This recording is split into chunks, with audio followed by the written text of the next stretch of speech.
लेकिन हम जाएंगे कहाँ? यहाँ गिद्ध हैं तो दूसरी तरफ जंगल दरिंदों और वैश्यों से भरा हुआ है। जूलिया ने कहा, हमें सबसे पहले शंकारा को हासिल करना है। अगर वो उन वैश्यों के हाथ लग गई तो फिर कोई नया मसला खड़ा हो जाएगा। इमरान ने कहा, क्या तुम्हें इन रास्तों का इल्म है जहाँ शंकारा मौजूद है? जूलिया ने पूछा। डागल उन्हीं रास्तों से यहाँ आया है, ये हमें उस जगह ले जाएगा। क्यों मिस्टर डागल?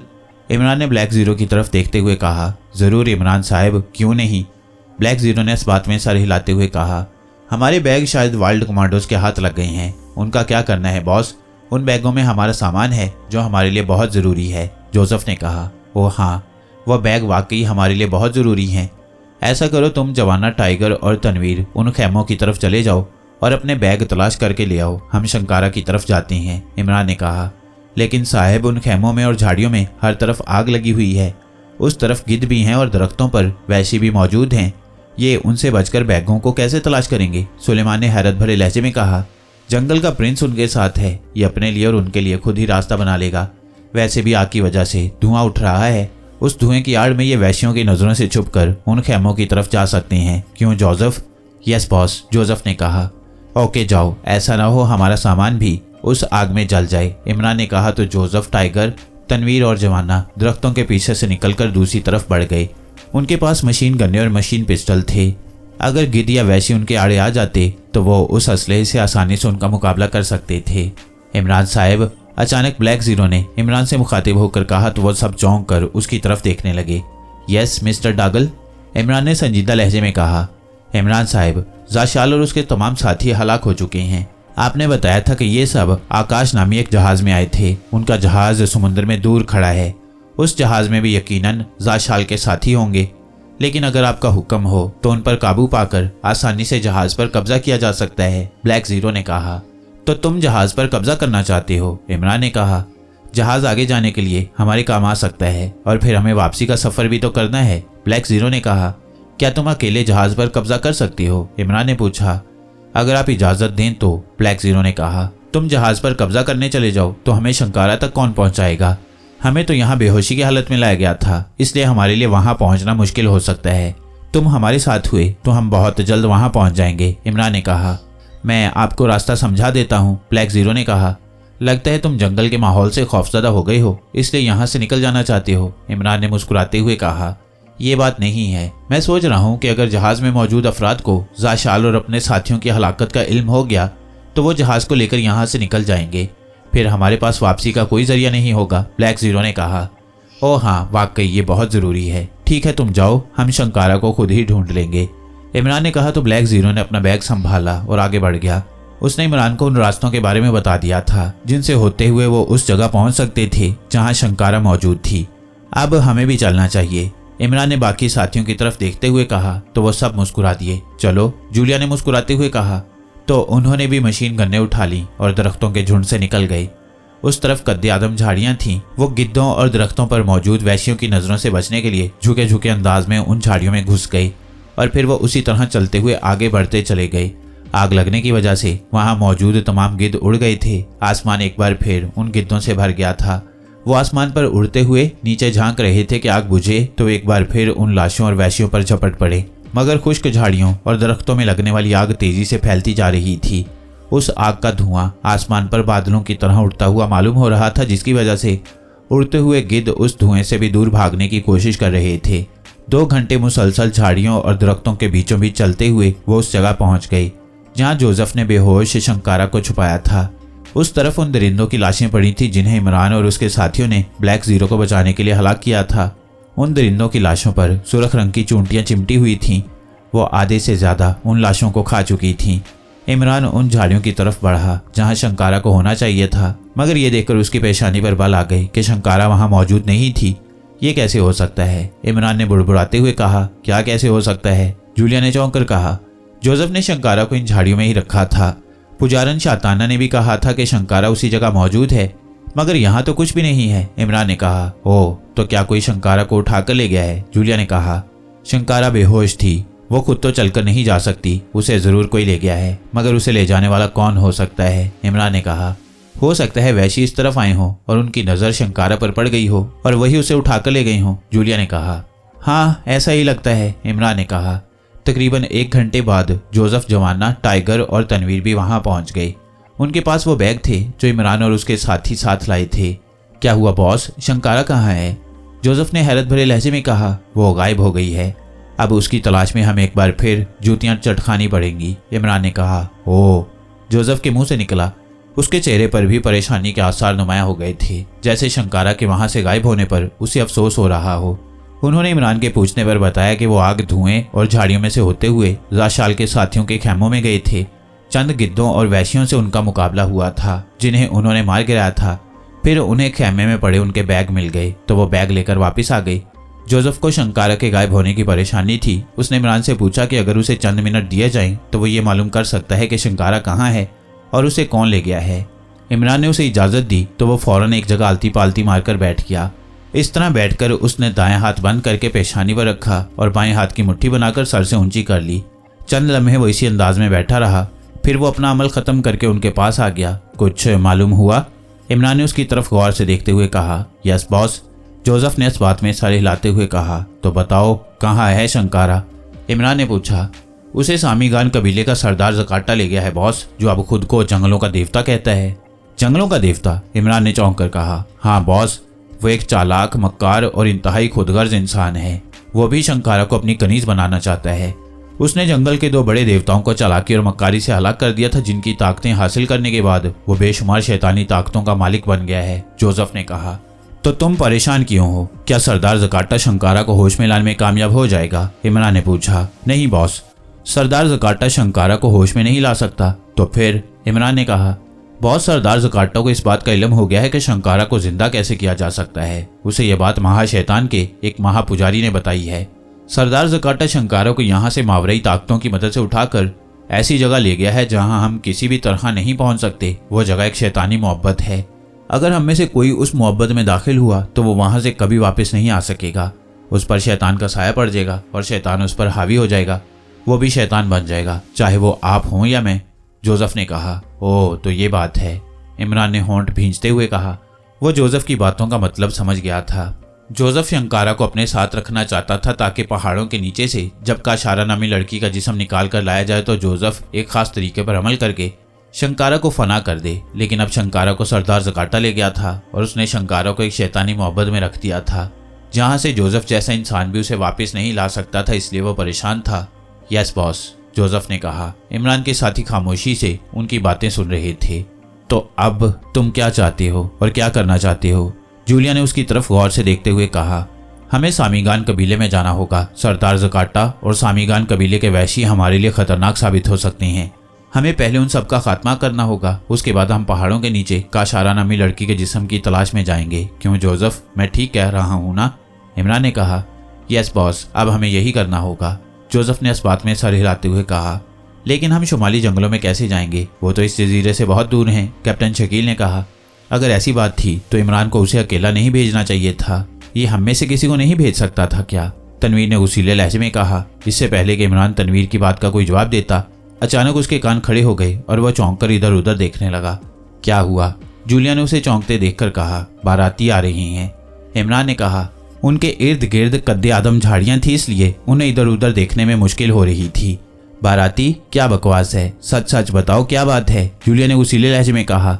हमें चारों तरफ से घेरा जा रहा है, इमरान की बजाय जोसेफ ने कहा। तो वो सब चौंक पड़े। उन्होंने फौरन अपना असलहा संभाल लिया। अचानक झाड़ियां हिली और फिर उन झाड़ियों के पीछे से बेशुमार वैशी निकलकर उनके सामने आ गए। वैशी बेहद ताकतवर थे और उनके हाथों में नेज़े और कुल्हाड़े थे। खबरदार, इन पर हमला मत करना, इनकी तादाद बहुत ज्यादा है।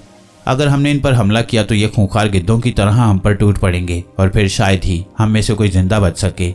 इमरान ने अपने साथियों से मुखातिब होकर कहा। चंद ही लम्हों में वाकई वहां वैशी ही वैशी दिखाई देने लगे, जिनकी तादाद सैकड़ों में थी, और उन्होंने इमरान और उसके साथियों को चारों तरफ से घेर रखा था। वो सब उनकी जानिब खूनी निगाहों से घूर रहे थे। मचा गारा, मानी तागुबी सा नारा। उनमें से एक वैशी ने आगे बढ़कर चीखते हुए कहा। क्या कह रहा है ये? जूलिया ने कहा। यह हमें असला गिराने को कह रहा है, जोसेफ ने कहा। क्यों इमरान, अब क्या कहते हो? जूलिया ने इमरान की तरफ देखते हुए कहा। अक्लमंदी का तकाजा तो यही है कि इनकी बात मान ली जाए, फिर भी तुम अपने भाई से पूछ लो। इमरान ने कहा तो तनवीर उसकी तरफ कुसीली नजरों से देखने लगा। इमरान साहब ठीक कह रही हैं मिस जूलिया, हमें इनकी बात मान लेनी चाहिए, कैप्टन शकील ने कहा। अगर इन्होंने हमें निहत्थे होते देखकर हम पर हमला कर दिया तो फिर? तनवीर ने फौरन कहा। ये हम पर हमला नहीं करेंगे, ये हमें जिंदा गिरफ्तार करना चाहते हैं। इमरान ने कहा। तुम ये कैसे कह सकते हो? तनवीर ने उसे घूरते हुए कहा। अगर इन्होंने हमें मारना होता तो ये हमें असला फेंकने को ना कहते और फौरन हम पर हमला कर देते, कैप्टन शकील ने कहा।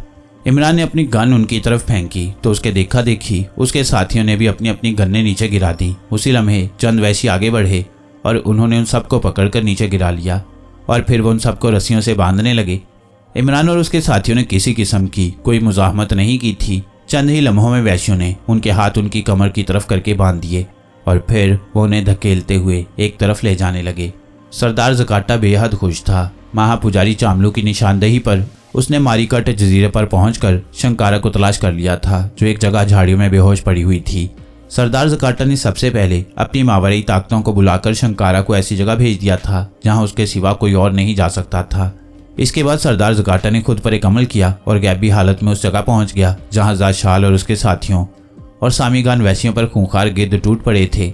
सरदार ज़काटा ने फौरन एक मंत्र पढ़कर उन तमाम वैश्यों को उन गिद्धों के हमले से महफूज कर लिया। उन वैश्यों के जिस्मों से बेतहाशा पसीना बह निकला था, जिसकी वजह से उनके जिस्मों से ऐसी बू फूट निकली थी कि गिद्ध उनसे दूर दूर रहने पर मजबूर हो गए थे। सरदार ज़काटा ने देखा कि वो जिन अफराद को उन गिद्धों के हमलों से जख्मी करना चाहता था वो सब दरख्तों के एक ऐसे झुंड में जा छुपे थे जहां पर उन गिद्धों का जाना मुश्किल नजर आ रहा था। ये देखकर सरदार ज़काटा ने जाहिर होकर वैश्यों के सरदार काचोका से कहा कि वह वैश्यों को उस दरख्त के झुंड की तरफ भेजे जहां दुश्मन मौजूद हैं, वो उन्हें किसी तरह से झुंड से बाहर आने पर मजबूर करे। सरदार ज़काटा ने बेशुमार वैश्यों को उस तरफ भेजा, मगर वो अफराद दरख्तों से ताक ताक कर उन वैश्यों को निशाना बना रहे थे, जिसकी वजह से उन वैश्यों को उन अफराद तक पहुंचने में मुश्किल पेश आ रही थी। तब सरदार ज़काटा ने सोचा जब तक खूंखार गिद्ध वहां रहेंगे वो अफराद दरख्तों के झुंड से बाहर नहीं निकलेंगे। उसने सरदार काचोका को हुक्म दिया कि वो खुश्क लकड़ियों को जलाकर उन गिद्धों की तरफ फेंके ताकि गिद्ध वहां से उड़ जाएं। चुनाचे सरदार काचोका ने अपने साथियों को हर तरफ दरख्तों पर चढ़ने का हुक्म दिया और फिर सब दरख्तों से लकड़ियां जला जलाकर उन गिद्धों पर फेंकने लगे। आग देखकर गिद्धों ने चीखते हुए इधर उधर भागना शुरू कर दिया। फिर जब झाड़ियों और दरख्तों ने आग पकड़नी शुरू की तो गिद्ध वहां से खौफजदा होकर उड़ गए। झुंड में से चंद अफराद आग और धुएं का फायदा उठाते हुए निकले और साहिल की तरफ जाशाल के खैमों की तरफ भाग गए। वैश्यों ने उन्हें पकड़ने की कोशिश की, मगर वो आतिशी हथियारों की वजह से उन्हें नजदीक आने का मौका ही नहीं दे रहे थे। सरदार ज़काटा ने चूंकि वैश्यों को उन तमाम अफराद को जिंदा पकड़ने का हुक्म दिया था, इसलिए वैश्य उन पर तीनों से हमला नहीं कर रहे थे, जिनका फायदा उठाकर वो वैश्यों को हलाक कर रहे थे। फिर वो अफराद खैमों से बड़े बड़े थैले लेकर निकल गए और झुंड से दूसरे अफराद भी निकलकर जंगल की तरफ भागने लगे। तो सरदार ज़काटा ने सरदार काचोका को जंगल में फैलकर उन्हें चारों तरफ से घेरने का हुक्म दिया, जिसके नतीजे में आखिरकार वो तमाम लोग पकड़े गए। उनकी तादाद 13 थी। उनमें इमरान और मकाशो भी मौजूद था, जिन्हें गिरफ्त में आता देखकर सरदार ज़काटा खुश हो गया था। वो सब शुमाली जंगलों से अपनी कश्तियों पर आए थे। सरदार ज़काटा के हुक्म पर उन सबको बांधकर वो कश्तियों में अपने साथ शुमाली जंगलों में ले गए और फिर उनमें से इमरान और मकाशो को अलग करके बाकी अफराद को वहां मौजूद लकड़ियों के बड़े बड़े पिंजरों में कैद कर दिया गया। अब वो सब उन लकड़ियों के बने हुए पिंजरों में कैद थे। उनसे उनके हथियार पहले ही छीन लिए गए थे। पिंजरों के गिर्द वैशी नेज़लिए चौकन्ना खड़े थे। उनके साथ साथ सरदार ज़काटा ने एक जादुई अमल से उन पिंजरों के गिर्द जमीन पर आग का एक बड़ा सा दायरा बना दिया था, जहां आग के शोले भड़कते हुए आसमान से बातें करते नजर आ रहे थे। अगर उनमें से कोई लकड़ी के बने हुए कमरे से निकल भी आता और पहरेदारों से बच भी जाता तो वो उस आग के दायरे से बाहर नहीं निकल सकता था। यही वजह थी कि सरदार ज़काटा बेहद मुतमईन था। सरदार ज़काटा ने मकाशो और इमरान को दरख्तों के साथ बांधकर उन पर भी पहरा लगा रखा था। वो अपनी झोंपड़ी में जमीन पर बैठा था। उसके सामने आग जल रही थी। आग में खुश्क लकड़ियों के चिटकने की आवाजें सुनाई दे रही थीं। लकड़ियों के चिटकते ही उसमें से चिंगारियां सी उठती और सरदार ज़काटा के इर्द गिर्द नाचते हुए खत्म हो जाती। सरदार ज़काटा की आंखें बंद थीं और वो आग की तरफ मुंह किए काफी देर से कुछ पढ़ रहा था। आग की तेज रोशनी में उसका चेहरा तांबे की तरह चमकता दिखाई दे रहा था कि अचानक सरदार ज़काटा ने आंखें खोल दी। उसकी आंखें इस कदर सुरख हो रही थी जैसे खून के लौथड़े हों। महापुजारी, मेरे सामने आओ महापुजारी। सरदार ज़काटा ने पलकें झपकाए बगैर आग की तरफ देखते हुए कहा तो अचानक एक धमाका हुआ। उसके सामने जलती हुई आग बुझ गई और वहां धुएं का एक गोला सा बना और तेजी से फिजा में फैलता चला गया। फिर उस धुएं ने एक इंसानी रूप धार लिया। चंद ही लम्हों बाद धुएं में एक बूढ़े और खौफनाक वैशी की शक्ल नजर आने लगी। मैं आ गया हूँ सरदार ज़काटा, कहो क्यों बुलाया है मुझे? झोंपड़ी में एक करख्त आवाज उभरी। धुएं में इंसानी शिविर देखते ही सरदार ज़काटा उसके सामने झुक गया। महापुजारी, मैं एक उलझन का शिकार हो गया हूँ, इसलिए मैंने तुम्हें बुलाने का जाप किया था। क्या उलझन है तुम्हारी, बोलो। तुमने मुझसे कहा था कि मैं रोशनी की दुनिया के नुमाइंदों को गिद्धों से जख्मी कराने के बाद उन सब पर सहर फूंक कर उन्हें बेहोश कर दूं और इसके बाद मैं उन्हें यहाँ ले आऊं, मगर मैं ऐसा नहीं कर सका। महापुजारी, वो सब दरख्तों के झुंड में ऐसी जगह छुप गए थे कि गिद्ध उनकी तरफ मुतवज्जा नहीं हो रहे थे। चंद गिद्धों ने उन पर हमला भी किया, मगर उन्होंने उन्हें आग उगलने वाले हथियारों से हलाक कर दिया, जिसकी वजह से मेरे साथियों ने उन सबको एक जगह घेर कर पकड़ लिया। अब मैं परेशान हूँ कि ना तो उनमें से कोई गिद्ध से जख्मी हुआ है और ना उन पर सहर किया जा सकता है। मैंने उनमें से इमरान और मकाशों को अलग करके उनके बाकी साथियों को पिंजरों और आग के दायरों में कैद कर दिया है। क्या वो अब भी मेरे लिए शाबाक पहाड़ों के नीचे दफन काशारा का जिस्म हासिल करने के लिए जाएंगे या नहीं? और तुमने 14 अफराद का कहा था, उनका एक साथी भाग गया है, अब मैं क्या करूं? सरदार ज़काटा ने मुसलसल बोलते हुए कहा। अगर वो गिद्धों के हमले में जख्मी हो जाते तो तुम उन पर मेरा बताया हुआ सहर फूंक देते तो वो आसानी से काबू में आ सकते थे और फिर तुम उन्हें अपना ताबे बनाकर उनसे कोई भी काम ले सकते थे। लेकिन बहरहाल अभी कुछ नहीं बिगड़ा। तुमने उनके बाकी साथियों को लकड़ी के बने हुए पिंजरों में कैद करके आग के हिसार में रखकर बहुत अच्छा किया है। वो आग के हिसार से नहीं निकल सकेंगे। तुम मकाश और उसके साथी को डराओ कि अगर उन्होंने तुम्हारा कहा ना माना तो तुम उनके साथियों को आग में जिंदा जला दोगे। साथ ही उनसे कहना कि अगर वो दोनों शाबाक पहाड़ के नीचे से काशारा का सही सलामत जिस्म लाकर तुम्हारे हवाले कर दें तो तुम ना सिर्फ उन दोनों को आज़ाद कर दोगे बल्कि उनके साथियों को भी छोड़ दोगे। मेरा इल्म बता रहा है कि वो तुम्हारी बात मान जाएंगे, महापुजारी ने कहा। ओ, लेकिन महापुजारी, अगर उन्होंने काशारा के जिस्म को नुकसान पहुंचाने की कोशिश की तो? सरदार ज़काटा ने कहा। नहीं, वो ऐसा नहीं करेंगे। काशारा को उन्हें हर सूरत में पहाड़ों के नीचे से बाहर लाना होगा, तुम बेफिक्र हो, वो ये काम जरूर करेंगे, महापुजारी ने जवाब देते हुए कहा। महापुजारी, तुम्हारा शुक्रिया, मैंने तुम्हें यह सब कुछ पूछने के लिए ही बुलाया था, सरदार ज़काटा ने कहा। तुमने मुझे बुलाकर अच्छा किया है सरदार ज़काटा, महापुजारी ने कहा। मैं तुम्हारा शुक्रगुजार हूँ महापुजारी, सरदार ज़काटा ने मुअद्दबाना लहजे में कहा। हाँ, एक बात और, महापुजारी ने कहा। हुक्म महापुजारी, सरदार ज़काटा ने कहा। तुम मकाश और उसके साथी को मुकद्दस गार से कामूम का शंख लाकर दे दो, वही शंख जो अपने दौर में शंकारा बजाया करती थी। उस शंख के बजते ही हर तरफ जलजले आ जाते थे और जमीन और पहाड़ हिलने लगते थे। महापुजारी ने कहा। शंख? सरदार ज़काटा ने चौंक कर कहा। हाँ, कामोम का शंख। मकाशो जब शाबाक के पहाड़ों पर जाकर बजाएगा तो हर तरफ भौंचाल आ जाएगा, पहाड़ हिलने लगेंगे और जमीन थर्रा उठेगी। उस भौंचाल की वजह से पहाड़ों से बेशुमार पत्थर और चट्टानें गिरेंगी और वहाँ बहुत से बंद रास्ते खुल जाएंगे, जिससे गुजरकर मकाशो और उसके साथी उस जगह पहुंच जाएंगे जहां काशारा मौजूद है, महापुजारी ने कहा। लेकिन महापुजारी, अगर मैंने मुकद्दस शंख मकाशो के हवाले कर दिया तो मेरा उस पर कोई जादू असर नहीं करेगा। फिर मैं उसे कैसे मजबूर करूंगा कि वो शंख और काशारा के जिस्म को मेरे हवाले कर दे? सरदार ज़काटा ने परेशान होते हुए कहा। इसका भी एक हल है सरदार ज़काटा, तुम फिक्र क्यों करते हो? महापुजारी ने कहा। वो हल क्या है महापुजारी, मुझे बताओ ताकि मैं मुतमिन हो सकूं। सरदार ज़काटा ने जल्दी से कहा। तुम मकाशो और उसके साथियों को जो बड़े बड़े थैले लाए हैं उसमें उनके सामान में बेशुमार आतिशी असलहा और धमाके करने वाले गोले मौजूद हैं। उनमें से तुम एक गोला अपने पास रख लेना। जब मकाशो और उसका आका काशारा का जिस्म लेकर पहाड़ी से बाहर आएंगे तो तुम वो गोला उनके करीब फेंक देना। उस गोले से एक तेज चमक निकलेगी जिससे मकाशो और उसका आका फौरन बेहोश हो जाएगा। फिर तुम उन दोनों को फौरन आकील की बेलों से बांध देना, जिससे वो होश में आने के बावजूद भी खुद को आज़ाद नहीं करा सकेंगे और इस तरह तुम अपने मकासिद में कामयाबी हासिल कर लोगे, महापुजारी ने कहा। ओह ठीक है महापुजारी, क्या तुम मुझे उस गोले की पहचान करा सकते हो? सरदार ज़काटा ने खुश होते हुए कहा। हाँ, मैं तुम्हें उस गोले के बारे में तफसील बता देता हूँ, तुम उसे आसानी से पहचान लोगे, महापुजारी ने कहा और उसे मखसूस रेज बम के बारे में बताना शुरू कर दिया जो इमरान के बैग में मौजूद था। सरदार ज़काटा ने इमरान और उसके साथियों के बैग मंगवाए और महापुजारी की निशानदेही पर वो रेज बम निकालकर अपने पास रख लिया। अब मैं जा रहा हूँ सरदार ज़काटा, अब मैं तब तुम्हारे पास आऊँगा जब तुम शंकारा को जिंदा कर चुके होगे। उससे पहले ना मैं तुम्हारे पास आऊँगा और ना तुम मुझे बुलाने का जाप करोगे, समझ गए तुम? महापुजारी ने कहा। समझ गया महापुजारी, बिल्कुल समझ गया, सरदार ज़काटा ने मुअद्दबाना लहजे में कहा। और फिर अचानक महापुजारी का धुआंनुमा वजूद धमाके से फटा और धुआं तहलील होकर गायब हो गया। महापुजारी के गायब होते ही सरदार ज़काटा के सामने आग दोबारा रोशन हो गई और आग की सुरख रोशनी में उसका चेहरा एक बार फिर चमकने लगा। वह चंद लम्हे सोचता रहा, फिर वो आखिरी मरहले पर काम करने के लिए एक झटके से उठकर खड़ा हो गया। क्या हम यहाँ खुद को गिरफ्तार कराने और यहाँ बंदे रहने के लिए आए हैं? इमरान ने जोसेफ की तरफ तेज नज़रों से घूरते हुए कहा। यस बॉस, कुछ देर और इंतजार कर लो। फादर जोशुआ पर मुझे एतमाद है। उसने कहा था कि सरदार ज़काटा मुकद्दस गार से कामूम का शंख लेकर जरूर आएगा। क्या गार में जाकर वो शंख तुम खुद हासिल नहीं कर सकते थे? इमरान ने झिल्लाए हुए लहजे में कहा। नहीं बॉस, उस गार में जाना मेरे लिए मुमकिन नहीं है। गार में जाने के लिए मुझे बेशुमार बेगुनाह और मासूम इंसानों के खून की भेंट देना होगी, और ये काम मैं नहीं कर सकता। मैं बिला वजह मासूम इंसानों को हलाक नहीं करना चाहता, जोसेफ ने कहा। क्या ये काम सरदार ज़काटा नहीं करेगा? अगर वो शंख लेने गार में जाएगा तो उसे भी तो इंसानी खून की भेंट देनी पड़ेगी, इमरान ने कहा। ये उसका फेल होगा बॉस, वो क्या करता है और क्या नहीं, मुझे उससे कोई सरोकार नहीं, जोसेफ ने कहा। क्या तुम्हें यकीन है कि सरदार ज़काटा तुम्हें शंख लाकर जरूर देगा? यस बॉस, फादर जोशुआ ने यही कहा था, जोसेफ ने इस बात में सर हिलाते हुए कहा। तो इमरान खामोश हो गया।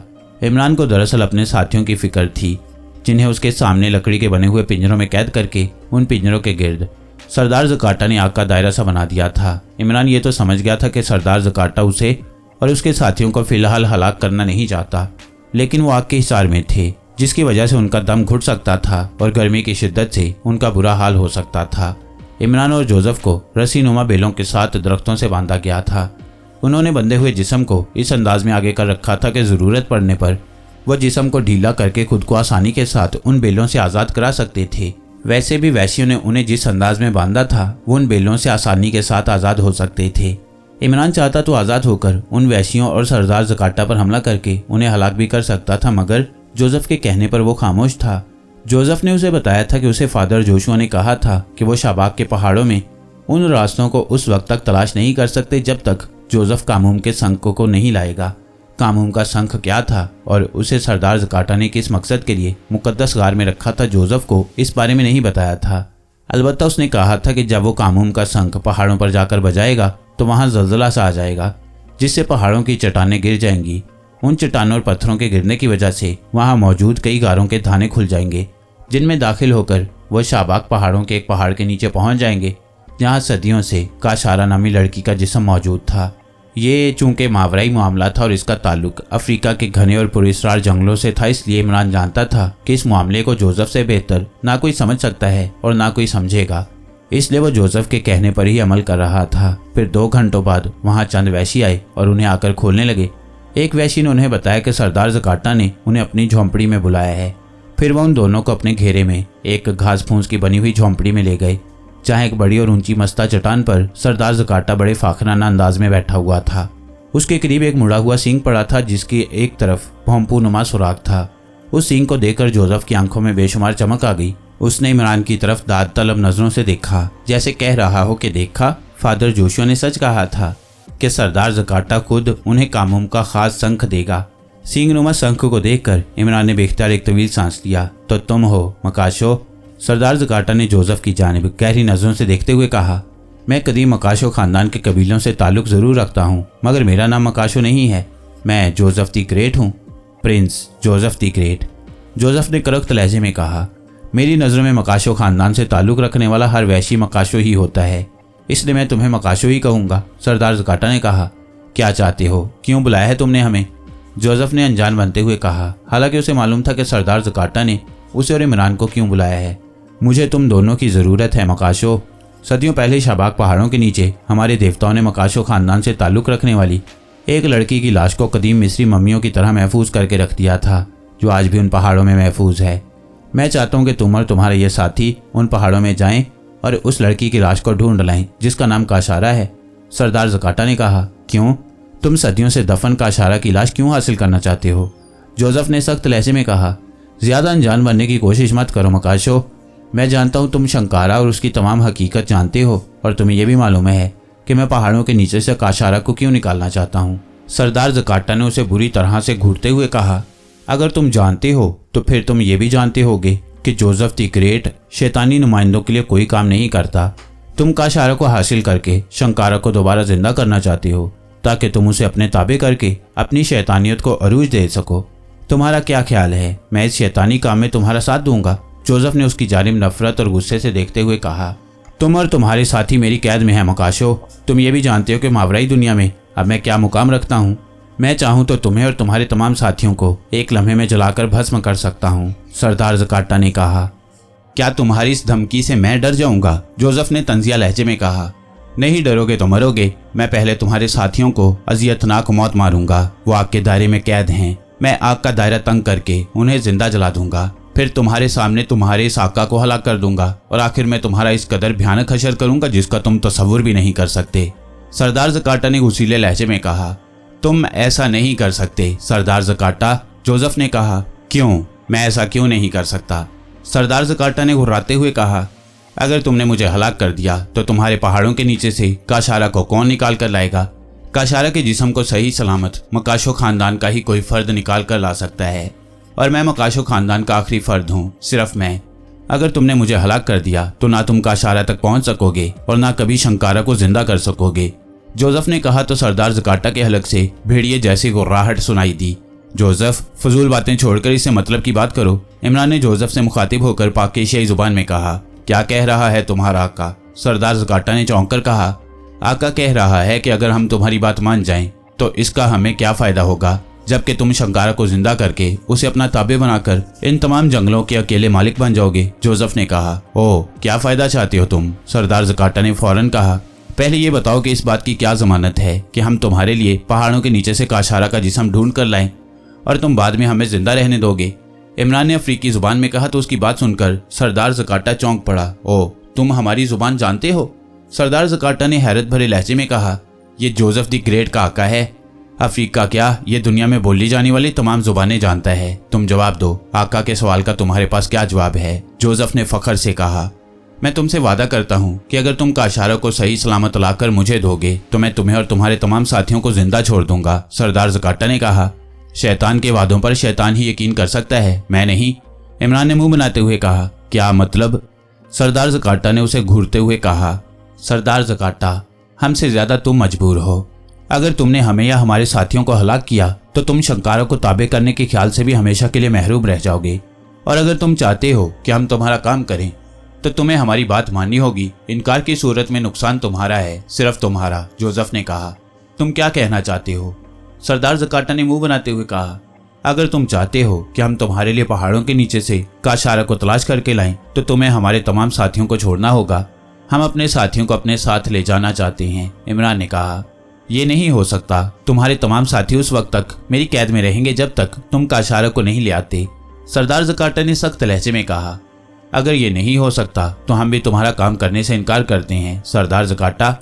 चाहे तुम हमें हलाक कर दो या हमारे साथियों को। जोसेफ ने सख्त लहजे में कहा।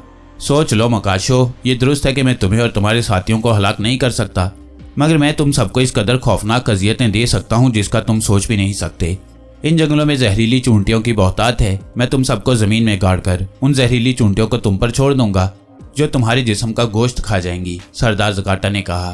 फिर वही धमकियां, अहमकाना बातें मत करो, कोई ठोस बात करो। हमारे साथी हमें वापस कर दो तो हम तुम्हारे लिए काशारा का जिस्म ले आएंगे, वरना तुम कुछ भी नहीं कर सकोगे। इमरान ने कहा तो सरदार ज़काटा गुस्से और परेशानी से होंठ चबाने लगा। सोच क्या रहे हो सरदार ज़काटा? इसी में तुम्हारा फायदा है। शंकारा तुम्हारे कब्जे में है, तुम उसे अपने पास ही रखो। जब हम काशारा को लाएंगे तो तुम उसके साथ जो मर्जी करना, हमें उससे कोई सरोकार नहीं होगा। इमरान ने कहा। ठीक है, मैं तुम्हारे साथियों को छोड़ने के लिए तैयार हूँ, मगर तुम्हें भी मेरी एक बात मानना होगी। सरदार ज़काटा ने जैसे हथियार डालते हुए कहा। बोलो। इमरान ने कहा। पहाड़ों के नीचे तुम और तुम्हारे साथी जहाँ जाएंगे वहाँ तुम्हें मेरे चंद साथियों को भी अपने साथ ले जाना होगा। वो तुम पर नजर रखेंगे। अगर तुम में से किसी ने शरारत करने या मुझे धोखा देने की कोशिश की तो वो तुम्हें उसी वक्त हलाक कर देंगे। सरदार ज़काटा ने कहा। हमें मंजूर है। इमरान ने कहा। सरदार ज़काटा की बात सुनकर उसकी आंखों में चमक सी आ गई थी। जोसेफ भी जेरे लब मुस्कुरा रहा था। यूं लग रहा था जैसे इमरान और जोसेफ पहले से ही जानते थे कि सरदार ज़काटा ये बात जरूर कहेगा और वो उसकी बात फौरन मान जाएंगे। सरदार ज़काटा ने वहां मौजूद सरदार काचोका और दूसरे वैश्यों को हुक्म दिया कि वो उनके साथियों को आज़ाद कर दें, तो वो उस तरफ बढ़ गए जहां लकड़ी के पिंजरों में इमरान के साथी कैद थे। सरदार ज़काटा ने मंत्र पढ़कर पिंजरों के गिर्द लगी हुई मावराई आग बुझा दी और फिर उसने चट्टान पर पड़ा हुआ शंख उठाकर जोसेफ को दे दिया और उसे बजाने का मखसूस तरीका समझाने लगा। थोड़ी देर में सरदार काचोका उनके तमाम साथियों को वहां ले आया। इमरान के कहने पर सरदार ज़काटा ने उनके बैग उनको वापस कर दिए थे। ये एक तवील और इंतहाई दुश्वार गुजार पहाड़ी सिलसिला था जो ताहद्दे निगाह फैला हुआ था। हर तरफ फलक बोस पहाड़ दिखाई दे रहे थे। पहाड़ संगी होने के बावजूद सरसब्ज थे। हर तरफ सबज घास और छोटे बड़े दरख्त थे उन पहाड़ों के दरमियान हर तरफ छोटे बड़े दर्रे बने हुए थे। बाज़ जगह उन पहाड़ों की चोटियों पर पहुंचने के लिए चट्टानों को तराशकर सीढ़ियां सी बना दी गई थीं, जिसकी वजह से उन ऊंचे और दुश्वार गुजार रास्तों से गुजरने की बजाय पहाड़ों पर उन सीढ़ियों से आसानी के साथ चढ़ा जा सकता था। सीढ़ियां बाज़ पहाड़ों पर बनाई गई थीं और बाज़ पहाड़ तो ऐसे थे जो स्लेट की तरह सीधे और काफ़ी बुलंद थे, जिन पर चढ़ना नामुमकिन था। उन पहाड़ों का सिलसिला आपस में मिला हुआ था। इमरान और उसके साथी 20 सामीगान कबीले के वैश्यों के साथ उन दुश्वार गुजार और ऊंचे पहाड़ों पर चढ़ रहे थे। वो पहले सीढ़ियों वाले पहाड़ों पर चढ़े थे, मगर अगले पहाड़ पर जाने के लिए एक तो उन्हें तेजी से ढलान से नीचे आना पड़ा था और दूसरे अगले पहाड़ पर वह मुख्तलिफ रास्तों से ऊपर चढ़ रहे थे। वहां चूंकि सीढ़ियां नहीं थी, इसलिए वह फूंक फूंक कर कदम रखते हुए पहाड़ पर चढ़ रहे थे। इमरान अपने साथ कोपेहमाई का सारा सामान भी लाया था। वो उन सबसे आगे था और वह संगी चट्टानों पर खोंटे ठोंकता हुआ और उनमें रस्सी फंसाकर ऊपर ही ऊपर चढ़ा जा रहा था। उसके तमाम साथियों ने जिस्मों पर कोपेहमाई के मखसूस लिबास के साथ चमड़े की मोटी बेल्ट्स बांध रखी थीं, जिनमें बाकायदा हुक लगे हुए थे। उनके हुक्कों में वो रस्सी बंधी हुई थी जो इमरान ऊपर बांधता जा रहा था। अगर किसी का पांव पहाड़ों पर से रपट जाता तो वो उस रस्सी की वजह से हजारों फुट की बुलंदी से नीचे गिरने से बच सकता था, जबकि वैश्य उन रस्सियों का सहारा लिए बगैर पहाड़ों की दर्जों और पत्थरों पर कदम जमाते हुए ऊपर आ रहे थे। वो इन पहाड़ों पर चढ़ने का शायद बरसों से तजुर्बा रखते थे, इसलिए उन्हें ऊपर चढ़ने में कोई खास मुश्किल पेश नहीं आ रही थी। 3 मुख्तलिफ पहाड़ों से गुजरते हुए वो चौथे पहाड़ के करीब आ गए, जो स्याह रंग का था और स्लेट की तरह सीधा और खासा बुलंद था। पहाड़ों पर मुसलसल चढ़ते हुए उन सबका थकावट से बुरा हाल हो गया था और उन सबके चेहरों पर थकावट के आसार साफ दिखाई दे रहे थे। सबसे ज्यादा बुरी हालत सुलेमान की थी। उसका रंग इस मुसलसल सफर से जर्द हो गया था। बस मैं और ऊपर नहीं जा सकता, सुलेमान ने एक चट्टान पर धम से बैठते हुए कहा। अरे इतनी जल्दी थक गए? अभी तो मैंने तुम्हें सबसे बुलंद पहाड़ की चोटी पर ले जाना है। उस चोटी पर ले जाकर मैं तुम्हें धक्का दूंगा तो तुम्हारी तनख्वाहों से मेरी जान छूट जाएगी। इमरान ने मुस्कुराते हुए कहा, बेफिक्र रहें, मैं मरने के बाद भी आपकी जान नहीं छोड़ूंगा। मरने के बाद मेरा भूत आपसे तनख्वाहें वसूल करने आ जाएगा। सुलेमान ने कहा तो सब मुस्कुरा दिए। सामीगान कबीले के वैशी उनसे कुछ फासले पर उनके इर्द गिर्द खड़े हो गए थे ताकि वो उन पर नजर रख सकें। कोई बात नहीं, तुम भूत बनकर आओ तो सही, मैं जोसेफ से कहकर तुम्हारे भूत को किसी बोतल में बंद करा दूंगा। इमरान ने मुस्कुराते हुए कहा। सुलेमान ठीक कह रहा है इमरान, सुबह से शाम हो गई है। तुमने और जोसेफ ने ऊंचे ऊंचे पहाड़ों पर चढ़ाकर हमारा हशर कर दिया है। अब कुछ देर हम सबको आराम करने दो। जूलिया ने सुलेमान की तायीद करते हुए कहा। अपने भाई से पूछ लो, अगर वो भी थकावट महसूस कर रहा हो तो मैं आराम करने के लिए तैयार हूँ। इमरान ने मुस्कुराते हुए कहा। क्यों, क्या मैं तुम्हें स्टेनलेस स्टील का बना हुआ दिखाई देता हूँ? तनवीर ने फौरन कहा और फिर अचानक उसका रंग उड़ गया, जैसे उसे अपनी गलती का एहसास हो गया हो कि वो नादानिस्तगी में ये मान बैठा है कि वो जूलिया का भाई है। उसकी बात सुनकर वो सब बेख्तियार खिलखिलाकर हंस पड़े। मैं तनवीर ने बौखलाए हुए लहजे में कहा। फिर वो गजबनाक निगाहों से इमरान को घूरने लगा, जैसे उसका बस न चल रहा हो और वो यही इमरान को शूट कर दे। अगर आज मैं दारुल हुकूमत में होता तो सारे दारुल हुकूमत की स्वीट शॉप्स बंद करा देता। इमरान ने कहा। स्वीट शॉप्स बंद करा देते? मगर क्यों? जूलिया ने कहा। उसका अंदाज ऐसा था जैसे वो इमरान की बात न समझ सकी हो। उसके साथी भी इमरान की इस बात पर हैरान होकर उसकी तरफ देख रहे थे। सीधी सी बात है, मैं उन तमाम शॉप से मिठाइयाँ खरीद लेता तो खाली दुकानों को उन्होंने बंद ही करना था। इमरान ने मुस्कुराते हुए कहा। लेकिन इमरान साहब, इस कदर मिठाई आप क्या करते? कैप्टन शकील ने मुस्कुराते हुए कहा। सारे शहर में बांट देता। आज पहली बार मुझे अपना स्कोप बनता नजर आया है। इमरान ने कहा तो वो सब कहका लगाए बगैर न रह सके, जबकि तनवीर उसे खा जाने वाली नजरों से घूर रहा था। वो सब मुख्तलिफ चट्टानों और पत्थरों पर बैठ गए थे। उन्होंने बैग्स से खुश्क मेवाजात और पानी की बोतलें निकाली और खाने पीने में मसरूफ हो गए। जोसेफ, इमरान ने जोसेफ से मुखातिब होकर कहा। यस बॉस, जोसेफ ने मुअद्दबाना लहजे में कहा। अपने भाई बंदों के पास जाओ, उन्हें भी कुछ खाने पीने का पूछ लो और उनसे उनके नाम भी पूछ लेना, बाद में हमारे काम आएंगे। इमरान ने कहा तो जोसेफ सारे हिलाकर उठा और एक बैग लेकर उन वैश्यों की तरफ चल पड़ा। क्या ज़रूरत है उनसे नाम पूछने की? मैं तो कहता हूँ सबका यही खात्मा कर देते हैं। उनका अंदाज ऐसा है जैसे मौका मिलते ही हम पर हमला कर देंगे।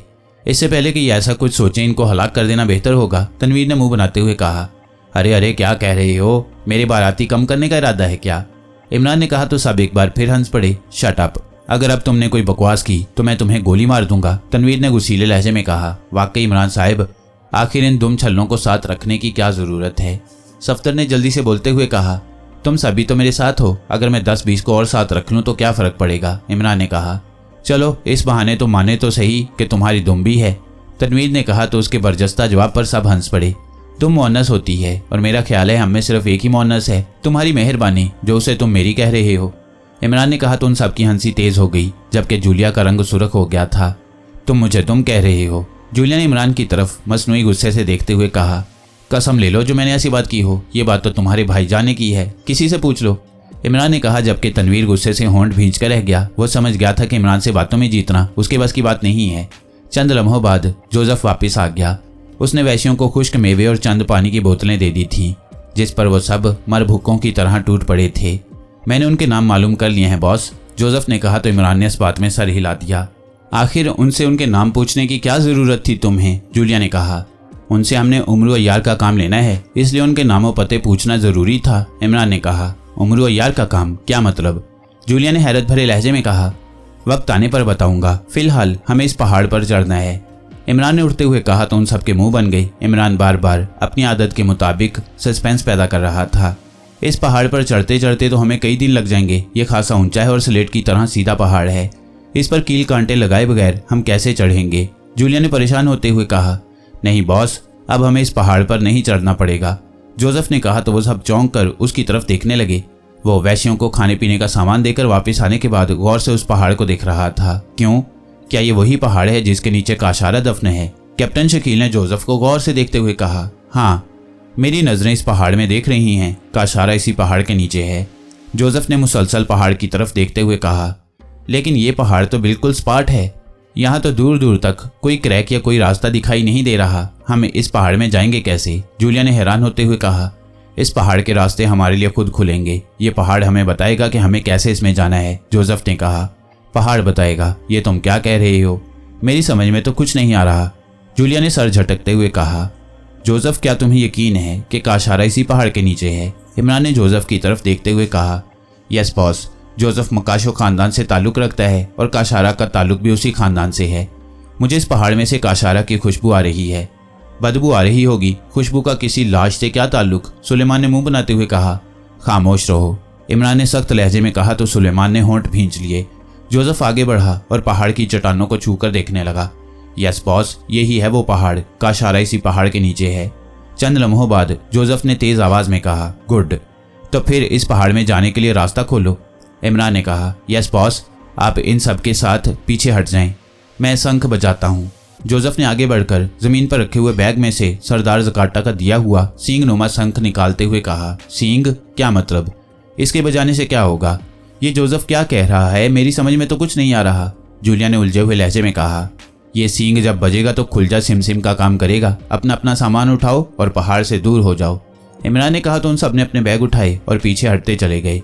जोसेफ ने चीख कर सामीगान के वैश्यों को भी पहाड़ से दूर हटने का कह दिया था। वो सब भी पहाड़ से कुछ फासले पर हो गए थे।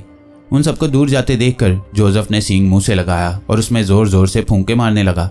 दूसरे ही लम्हे हर तरफ भोंपू नुमा तेज आवाज गूंज उठी। वो सब चूंकि वीरान पहाड़ी इलाके में मौजूद थे, इसलिए उन्हें यूं लग रहा था जैसे शंख की आवाज पहाड़ों से टकराकर बाज गश्त की तरह लौट रही हो। जोसेफ जोर जोर से शंख बजा रहा था और फिर चंद लम्हों बाद अचानक उन्हें जमीन में लर्जिश महसूस हुई। ये क्या हो रहा है? सुलेमान ने बखुलाए हुए लहजे में कहा। शायद जल्जला आ रहा है, खाबर ने कहा। अब जमीन की लर्जिश में इजाफा हो गया था। जमीन के साथ साथ उनके इर्द गिर्द के पहाड़ भी लर्जने लगे थे और उन पहाड़ों पर से छोटे बड़े पत्थर नीचे आ रहे थे। चट्टानों की ओट लेकर जमीन पर लेट जाओ, वरना पहाड़ों से गिरने वाले पत्थरों से जख्मी हो जाओगे, इमरान ने बुलंद आवाज में कहा तो वो सब तेजी से दाएं बाएं मौजूद बड़ी बड़ी चट्टानों की तरफ बढ़ गए। जोसेफ मुसलसल शंख बजा रहा था। उस पहाड़ के बड़े बड़े पत्थर टूटकर जोसेफ के इर्द गिर्द गिर रहे थे, लेकिन जोसेफ को उनकी कोई परवाह नहीं थी। मुसलसल और खौफनाक जल्जले की वजह से उस पहाड़ में दरारें सी पड़ती जा रही थीं और वहां गर्दो गुबार का जैसे तूफान सा उठ रहा था। जोसेफ उस गर्द के तूफान में मुकम्मल तौर पर छुप गया था, लेकिन फिजा खौफनाक धमाकों, जमीन की गूंज के साथ साथ मुसलसल शंख की आवाज से गूंज रही थी। फिर एक जोरदार धमाका हुआ, जैसे जोसेफ के सामने मौजूद पहाड़ के किसी हिस्से में एटम बम फट पड़ा हो। उस धमाके के साथ ही जमीन की लर्जिश में कमी आना शुरू हो गई थी। गूंज की आवाज आहिस्ता आहिस्ता कम होते होते बिल्कुल खत्म हो गई और जमीन ने हिलना बंद कर दिया। अलबत्ता पत्थरों और चट्टानों के गिरने की आवाजें उन्हें मुसलसल सुनाई दे रही थीं और उन्हें यूं महसूस हो रहा था जैसे पत्थर और चट्टानें उन पर गिर रही हों और वो हमेशा के लिए उनके नीचे दफन हो जाएंगे। मैंने मकाश और उसके साथी इमरान की बात मानकर बहुत बड़ी गलती की है। मुझे उनके साथियों को नहीं छोड़ना चाहिए था, सरदार ज़काटा ने परेशानी के आलम में कहा। वो अपनी मखसूस झोंपड़ी में बैठा हुआ था, जबकि उसके सामने सरदार काचोका सर झुकाए मौतबाना अंदाज में खड़ा था। आप परेशान ना हो आका, मैंने उनके साथ 20 ताकतवर जंगजू भेजे हैं। अगर उन्होंने भागने या काशारा को नुकसान पहुंचाने की कोशिश की तो वो उन सबको हलाक कर देंगे, सरदार काचोका ने कहा। इसके बावजूद मुझे लग रहा है कि मैंने उनके साथियों को छोड़कर बहुत बड़ी गलती की है, सरदार ज़काटा ने कहा। तब मैं क्या कह सकता हूँ आका, सरदार काचोका ने कहा। उनके पास आतिशी हथियार हैं, उन हथियारों के सामने 20 वैशी कोई हैसियत नहीं रखते। तुम्हें चाहिए था कि उनके साथ 100 वैश्यों को भेज दे, सरदार ज़काटा ने उसीले लहजे में कहा। आपका ही हुक्म था आका कि उनके साथ 20 ताकतवर और जंगजू वैश्यों को भेजा जाए। मैंने आपके हुक्म पर ही अमल किया है, सरदार काचोका ने सरदार ज़काटा को गुस्से में देखकर सहमे हुए लहजे में कहा। अब मेरी समझ में नहीं आ रहा कि मैं क्या करूं। महापुजारी ने भी मुझसे साफ कह दिया था कि वो अब शंकारा के जिंदा होने से पहले ना मेरे कहने पर आए और ना वो खुद आएगा। अगर वो आ जाता तो मैं अपनी गलती सुधार लेता, मगर अब क्या हो सकता है, सरदार ज़काटा ने होंठ चबाते हुए कहा। आका, वो जिन पहाड़ों की तरफ गई हैं, अगर आपका हुक्म हो तो मैं उनके पीछे और जंगजू भेज दूं, सरदार काचोकर ने डरते डरते कहा। ओह हाँ, ये मुनासिब रहेगा। वो लोग ज्यादा दूर नहीं गए होंगे। तुम उनके पीछे बेशुमार वैश्यों को ले जाओ और खुफिया तौर पर उन पर नजर रखो। अगर वो साथ जाने वाले वैश्यों पर हमला करने या काशारा को लेकर किसी दूसरी तरफ जाने की कोशिश करें तो उन्हें वहीं घेर कर पकड़ लेना। ध्यान रखना, उनमें से किसी को हलाक नहीं होना चाहिए। शंकारा को जिंदा करने के लिए मुझे उन सब की भींट देनी है, इसलिए उन सबका जिंदा रहना जरूरी है, सरदार ज़काटा ने कहा। जो हुक्म आका, सरदार काचोका ने कहा। और हाँ, अपने साथ ये गोला ले जाओ। जब तुम उन्हें काशारा का जिस्म बाहर लाते देखो तो इस गोले का ये निशान दबाकर उसे उनकी तरफ फेंक देना। गोला उनके करीब गिरकर फटेगा तो इसमें से तेज रोशनी निकलेगी, जिससे वो सब बेहोश हो जाएंगे। तुम उन सबको उसी बेहोशी के आलम में उठाकर ले आना, सरदार ज़काटा ने कहा। और फिर उसने चट्टान में मौजूद एक सुराख में हाथ डालकर एक गेंदनुमा गोला निकाला और सरदार काचोका की तरफ बढ़ा दिया, जिसे सरदार काचोका घुमा घुमा कर हैरत भरी नजरों से देखने लगा, जैसे वो उस गोले की हैयत को समझने की कोशिश कर रहा हो। बाहर जाकर नायब सरदार गोंगू को अंदर भेज दो। तुम्हारी वापसी तक मैं यहाँ शंकारा को जिंदा करने के बाकी इंतजामात मुकम्मल कराना चाहता हूँ, सरदार ज़काटा ने कहा। तो सरदार काचोका सर हिलाकर झोंपड़ी से बाहर निकल गया। फिर थोड़ी देर में एक और लंबा तिरंगा और मजबूत जिस्म वाला वैशी अंदर आया। उसने झुककर मौदबाना अंदाज में सरदार ज़काटा को सलाम किया। कांगो हाजिर है आका, हुक्म, आने वाले वैशी ने मौदबाना लहजे में कहा। तो सरदार ज़काटा उसे हदायत देने लगा। हदायत सुनकर कांगो ने इस बात में सर हिलाया और एक बार फिर वो सरदार ज़काटा को सलाम करके उल्टे पांव झोंपड़ी से बाहर चला गया। सरदार ज़काटा को पुजारन शाताना के हलाक होने का इल्म हो गया था। उसकी हलाकत का उसे अफसोस था। महापुजारी की बजाय वो भी उसे बेहतरीन मशवरे दे सकती थी, लेकिन अब वो भी नहीं रही थी। पुजारन शाताना की हलाकत का सरदार ज़काटा को अफसोस जरूर था, मगर वह इस बात से मुतमईन था कि अब वादे के मुताबिक उसे पुजारन शाताना को शंकारा की आधी ताकतों के मालिका नहीं बनना पड़ेगा। शंकारा जिंदा रहने के बाद सिर्फ उसकी महकूम होगी, लेकिन उसे इस बात का अफसोस हो रहा था कि उसने महाशैतान के महापुजारी की बातों पर अमल नहीं किया था। महापुजारी ने उसे सख्ती से हदायत देते हुए कहा था कि वो काशारा को हासिल करने के लिए मकाशो और उसके आका इमरान को भेजे और उसके साथियों को अपनी कैद में रखे। लेकिन मकाशो और इमरान जिस तरह उसके सामने अकड़ गए थे कि वो अपने साथियों के बगैर शाबाब के पहाड़ों की तरफ नहीं जाएंगे, तो सरदार ज़काटा उनके साथियों को रिहा करने पर मजबूर हो गया था। तो उसने उन सब पर नजर रखने के लिए कबीले के 20 ताकतवर और जंगजू वैश्यों को उनके साथ भेज दिया था। लेकिन अब सरदार ज़काटा सोच रहा था कि उनके मुकाबले में 20 वैशी बेहद कम थे। उन वैश्यों को आसानी से आतिशी असले से हलाक कर सकते थे। सरदार ज़काटा को इस बात की फिक्र थी कि इमरान और मकाशो काशारा के जिस्म को निकाल कर कहीं उसे तल्फ ही न कर दें या उसे लेकर वहां से फरार ही न हो जाए। मकाशो ने जिस तरह से शंकारा को बेबस कर रखा था वो उसी सूरत में ही जाग सकती थी जब वो काशारा के जिस्म में दाखिल होकर नई जिंदगी ना हासिल कर लेती। मैंने सरदार काचोका को बेशुमार वैश्यों के हमरा उनके पीछे भेज दिया है। अब उनकी नजरों में आए बगैर बचकर नहीं निकल सकेंगे, सरदार ज़काटा ने सर झटकते हुए कहा। वो चंद लम्हे कुछ सोचता रहा, फिर वो शंकारा को जिंदा करने और उसके लिए मकाशो, इमरान और उसके साथियों की भीड़ देने का इंतजाम करने के लिए उठ खड़ा हुआ और झोंपड़ी से निकलता चला गया। पत्थरों और चट्टानों के गिरने का सिलसिला खत्म हो गया था और हर तरफ फैला हुआ गर्द का गुबार भी आहिस्ता आहिस्ता कम होता जा रहा था। जब इमरान और उसके साथियों ने देखा कि पहाड़ों पर से पत्थर और चट्टानों के गिरने का सिलसिला खत्म हो गया है तो वो उठ खड़े हुए। चट्टानों के पीछे जमीन पर लेटकर वो पत्थरों और चट्टानों से तो बच गए थे, मगर गर्द ने उन सबके हुलिये बिगाड़ दिए थे। धूल से उनके जिस्म और लिबास अट चुके थे और वो वाकई गर्द में अटे हुए भूत दिखाई दे रहे थे। चट्टानों के अकब से निकलकर वो अपने लिबास और सरों पर पड़ी हुई मिट्टी झाड़ने में मसरूफ हो गए। खुदा की पनाह, इस हालत में अगर हमें भूत भी देख लें तो वो भी हमें देखकर डर जाएं और दुम दबाकर भाग जाएं। सुलेमान ने कपड़े झाड़ते हुए कहा, भूत डरें या ना डरें, मगर तुम्हारी हालत देखकर भूतों के दादा और दादी जरूर डर जाएंगे। तुम उनके कबील के सबसे भयानक परदादा किस्म के भूत मालूम होते हो। इमरान ने हंसते हुए कहा तो उसकी बात सुनकर सब हंस पड़े। और आप कौन से उनके आम रिश्तेदार मालूम होते हैं? सुलेमान ने बरजस्ता जवाब देते हुए कहा, अरे ये क्या? इससे पहले कि इमरान सुलेमान की बात का कोई जवाब देता, जूलिया ने चौंक कर कहा तो सब उसकी तरफ देखने लगे। जूलिया की नजरें स्लेट जैसे पहाड़ की तरफ जमी हुई थीं। उन्होंने उस पहाड़ की तरफ देखा तो वो सब भी चौंक पड़े। पहाड़ के सामने जहां जोसेफ खड़ा था उसके सामने पहाड़ में एक बहुत बड़ा शगाफ दिखाई दे रहा था।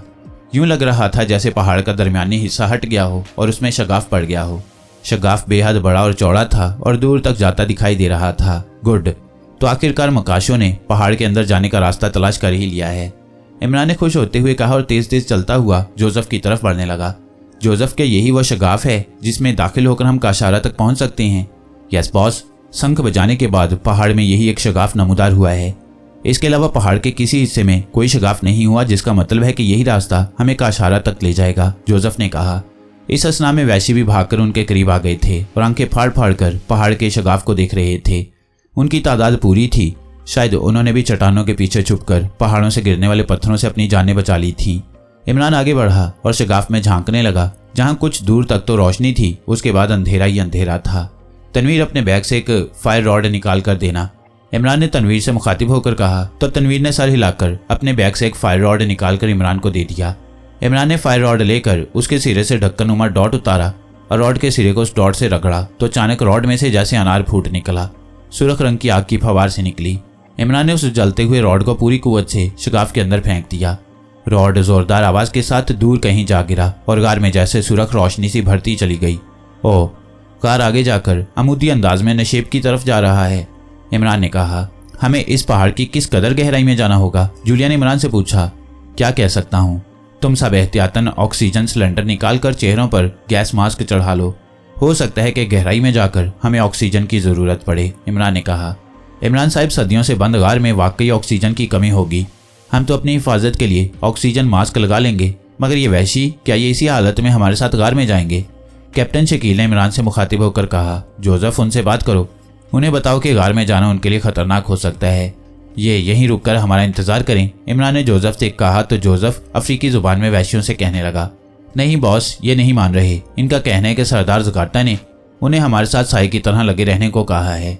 ये हमारे साथ गार में जाना चाहती हैं। ये कह रहे हैं कि उन्होंने हमारे साथ आने से पहले चंद जड़ी बूटियां खा ली थी, जिसकी वजह से ना तो इन पर किसी जहरीली गैस का असर हो सकता है और ना इनका दम घुट सकता है।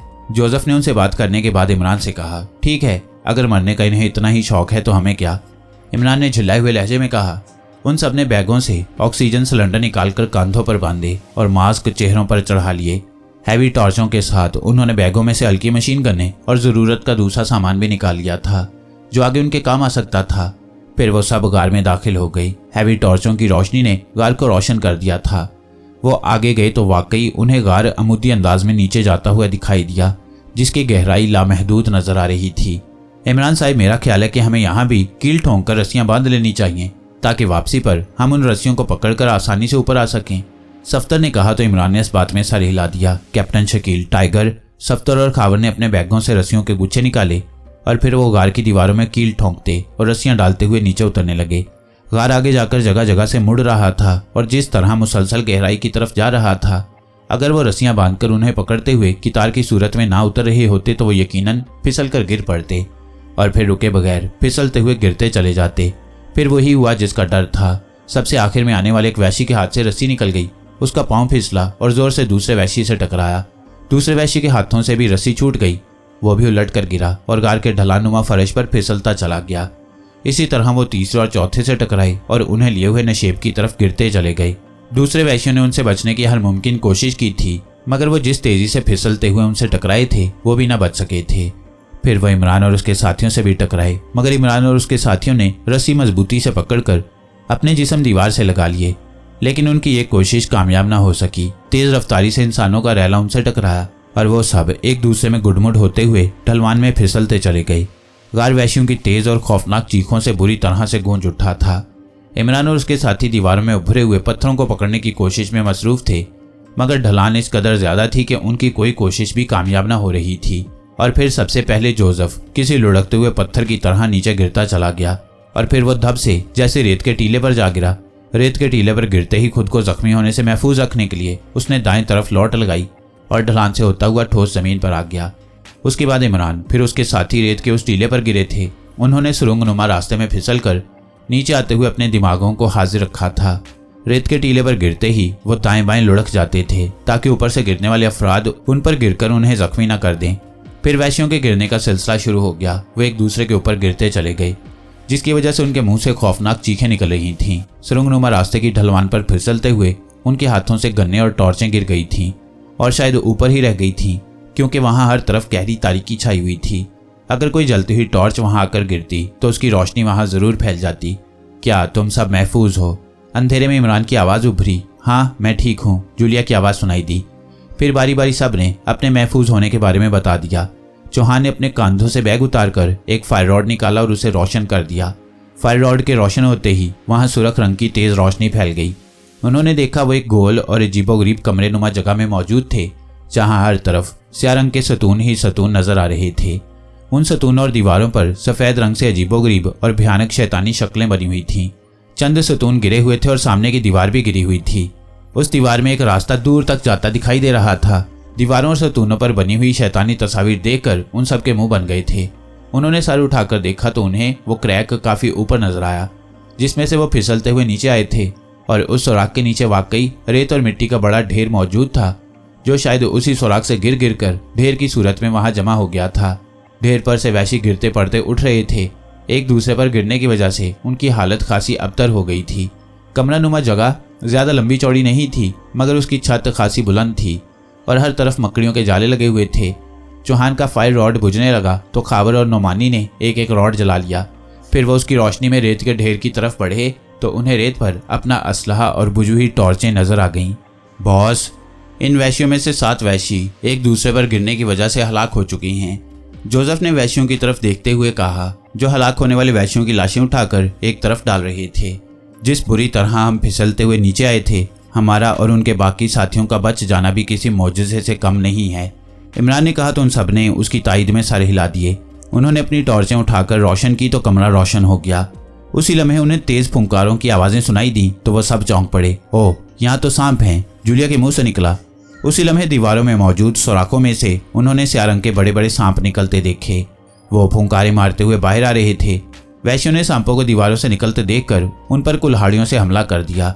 उनके देखा देखी इमरान के साथियों ने भी उन सांपों पर फायरिंग करके उनके सर कुचल दिए। मगर यूं लगता था ये जगह जैसे सांपों का मस्कन हो। हर तरफ सांप फुंकार रहे थे। हम पहाड़ के नीचे हैं और यहाँ सैकड़ों की तादाद में सांप मौजूद हैं। तुम कब तक इन्हें मारते रहोगे? इमरान ने कहा तो सब चौंक कर उसकी तरफ देखने लगे। इमरान के हाथ में एक बम था। उस बम को देखकर उन्होंने सांपों पर फायरिंग रोक दी। इमरान ने बम का एक बटन पुश किया और उसे सामने की तरफ उछाल दिया। आंखें बंद कर लो, जल्दी करो, इमरान ने तेज आवाज में कहा तो उन्होंने फौरन आंखें बंद कर लीं। उसी लम्हे एक हल्का सा धमाका हुआ और बम से इंतहाई तेज और चकाचौंध रोशनी निकली। उस रोशनी के साथ वहां एक तेज गूंज सी पैदा हुई। आंखें बंद होने के बावजूद उन सबको अपनी आंखों में तेज मिर्चें सी भरती हुई महसूस हुई थीं। फिर उन्होंने आंखें खोली तो उन्हें हर तरफ मुर्दा हालत में सांप दिखाई दिए। बम से निकलने वाली तेज रोशनी ने जैसे उनकी सारी ताकत सलब कर ली थी और वो बेजान होकर गिर गए थे। उस बम की रोशनी चूंकि आंखों पर असरअंदाज होती थी, इसलिए इमरान ने उन्हें आंखें बंद करने को कहा था। वैश्यों को चूंकि इमरान की बात समझ नहीं आई थी, इसलिए वो भी सांपों की तरह वहां बेहोश होकर गिर गए थे। ये सब भी बेहोश हो गए हैं, अब इनका क्या करना है? जूलिया ने इमरान से मुखातिब होकर कहा। पड़ा रहने दो इन्हें यहीं, इमरान ने कहा। इमरान साहब, हम यहाँ आ तो गए हैं, लेकिन हम यहाँ से निकलेंगे कैसे? जिस सुराख से हम गिरे थे वो काफ़ी बुलंदी पर है और हमारी रस्सियाँ भी ऊपर रह गई हैं। सफ्तर ने इमरान से मुखातिब होकर कहा, जिस तरह हमें यहाँ आने का रास्ता मिल गया था तुम अल्लाह पर तवक्कल रखो, हम इंशाल्लाह यहाँ से ज़रूर निकलेंगे, इमरान ने कहा। वो टॉर्चों की रोशनी में सतूनों की तरफ बढ़े तो उन्हें एक सतून के पास पत्थर का बना हुआ एक बड़ा सा ताबूत दिखाई दिया। उस ताबूत पर और उसके गिर्द बेशुमार सांप पड़े थे। ये काशारा का ताबूत है बॉस, काशारा इसी में है, जोसेफ ने कहा। वो सब तेजी से ताबूत की तरफ बढ़े। जोसेफ दोनों हाथों से ताबूत पर मौजूद मुर्दा सांप उठाकर एक तरफ फेंकने लगा। ताबूत बंद था, उसका ढक्कन भी पत्थर का था। जोसेफ ताबूत से पत्थर हटाने की कोशिश करने लगा। जवाना, जोसेफ की मदद करो, इमरान ने कहा तो जवाना सर हिलाकर आगे बढ़ा और उसने दूसरी तरफ से ताबूत पर बड़ा हुआ स्लैब नुमा पत्थर पकड़ लिया। उन्होंने जोर लगाकर ताबूत से ढक्कन उतारकर दाएं तरफ रख दिया। ताबूत में उन्हें एक अजीबोगरीब इंसानी जिस्म पड़ा दिखाई दिया। उस जिस्म पर सब्ज रंग की मिट्टी की तहें सी चढ़ी हुई थीं। यूं लग रहा था जैसे वह सब्ज मिट्टी से बनाया गया एक बुत हो। लड़की के जिस्म का कोई हिस्सा नुमाया नहीं था। क्या यही का इशारा है? इमरान ने जोसेफ की तरफ देखते हुए कहा, यस बॉस। इसके जिस्म पर सैकड़ों जड़ी बूटियों और सब्ज मिट्टी का लेप किया गया था, जिसकी वजह से अब तक महफूज है। जोसेफ ने कहा, क्या इसे ताबूत समेत बाहर ले जाना है? इमरान ने पूछा। नहीं बॉस, जड़ी बूटियों और सब्ज मिट्टी के लेप की वजह से ये पत्थर की तरह सख्त और ठोस हालत में है। आप मेरी मदद करें, हमें इसी हालत में इसे ताबूत से निकालना है। जोसेफ ने कहा तो इमरान ने इस बात में सर हिला दिया और ताबूत के करीब आ गया। जवाना पीछे हट गया था। इमरान ने ताबूत में हाथ डालकर काशारा को कांधों से पकड़ा और जोसेफ ने उसकी टांगे पकड़कर उसे ऊपर उठा लिया और फिर उन दोनों ने उसे ताबूत से बाहर निकाला और उसे पैरों के बल खड़ा कर दिया। इमरान और उसके साथी उस बुत पर रोशनी डालकर उसे हैरत भरी नजरों से देख रहे थे। कदीम दौर के साहिरों ने उस लड़की के जिस्म को महफूज रखने के लिए वाकई बड़ी महारत से काम किया था और सदियां गुजर जाने के बावजूद वह अभी तक महफूज थी। इमरान को बुत के सर पर लकड़ी का एक बड़ा सा कील नजर आया तो उसकी आंखों में चमक सी आ गई। उसने दोनों हाथों का जोर लगाकर उसके सर से कील निकाल लिया। फिर इमरान ने अपने लिबास की खुफिया जेब से एक छोटा कैप्सूल निकाला और उसे उंगलियों में प्रेस किया तो कैप्सूल चमक उठा। इमरान ने एहतियात के साथ कैप्सूल को काशारा के सिरके में डाल दिया और फिर उसने कील को दोबारा सुराख में लगाकर उसे हथेली से प्रेस कर दिया।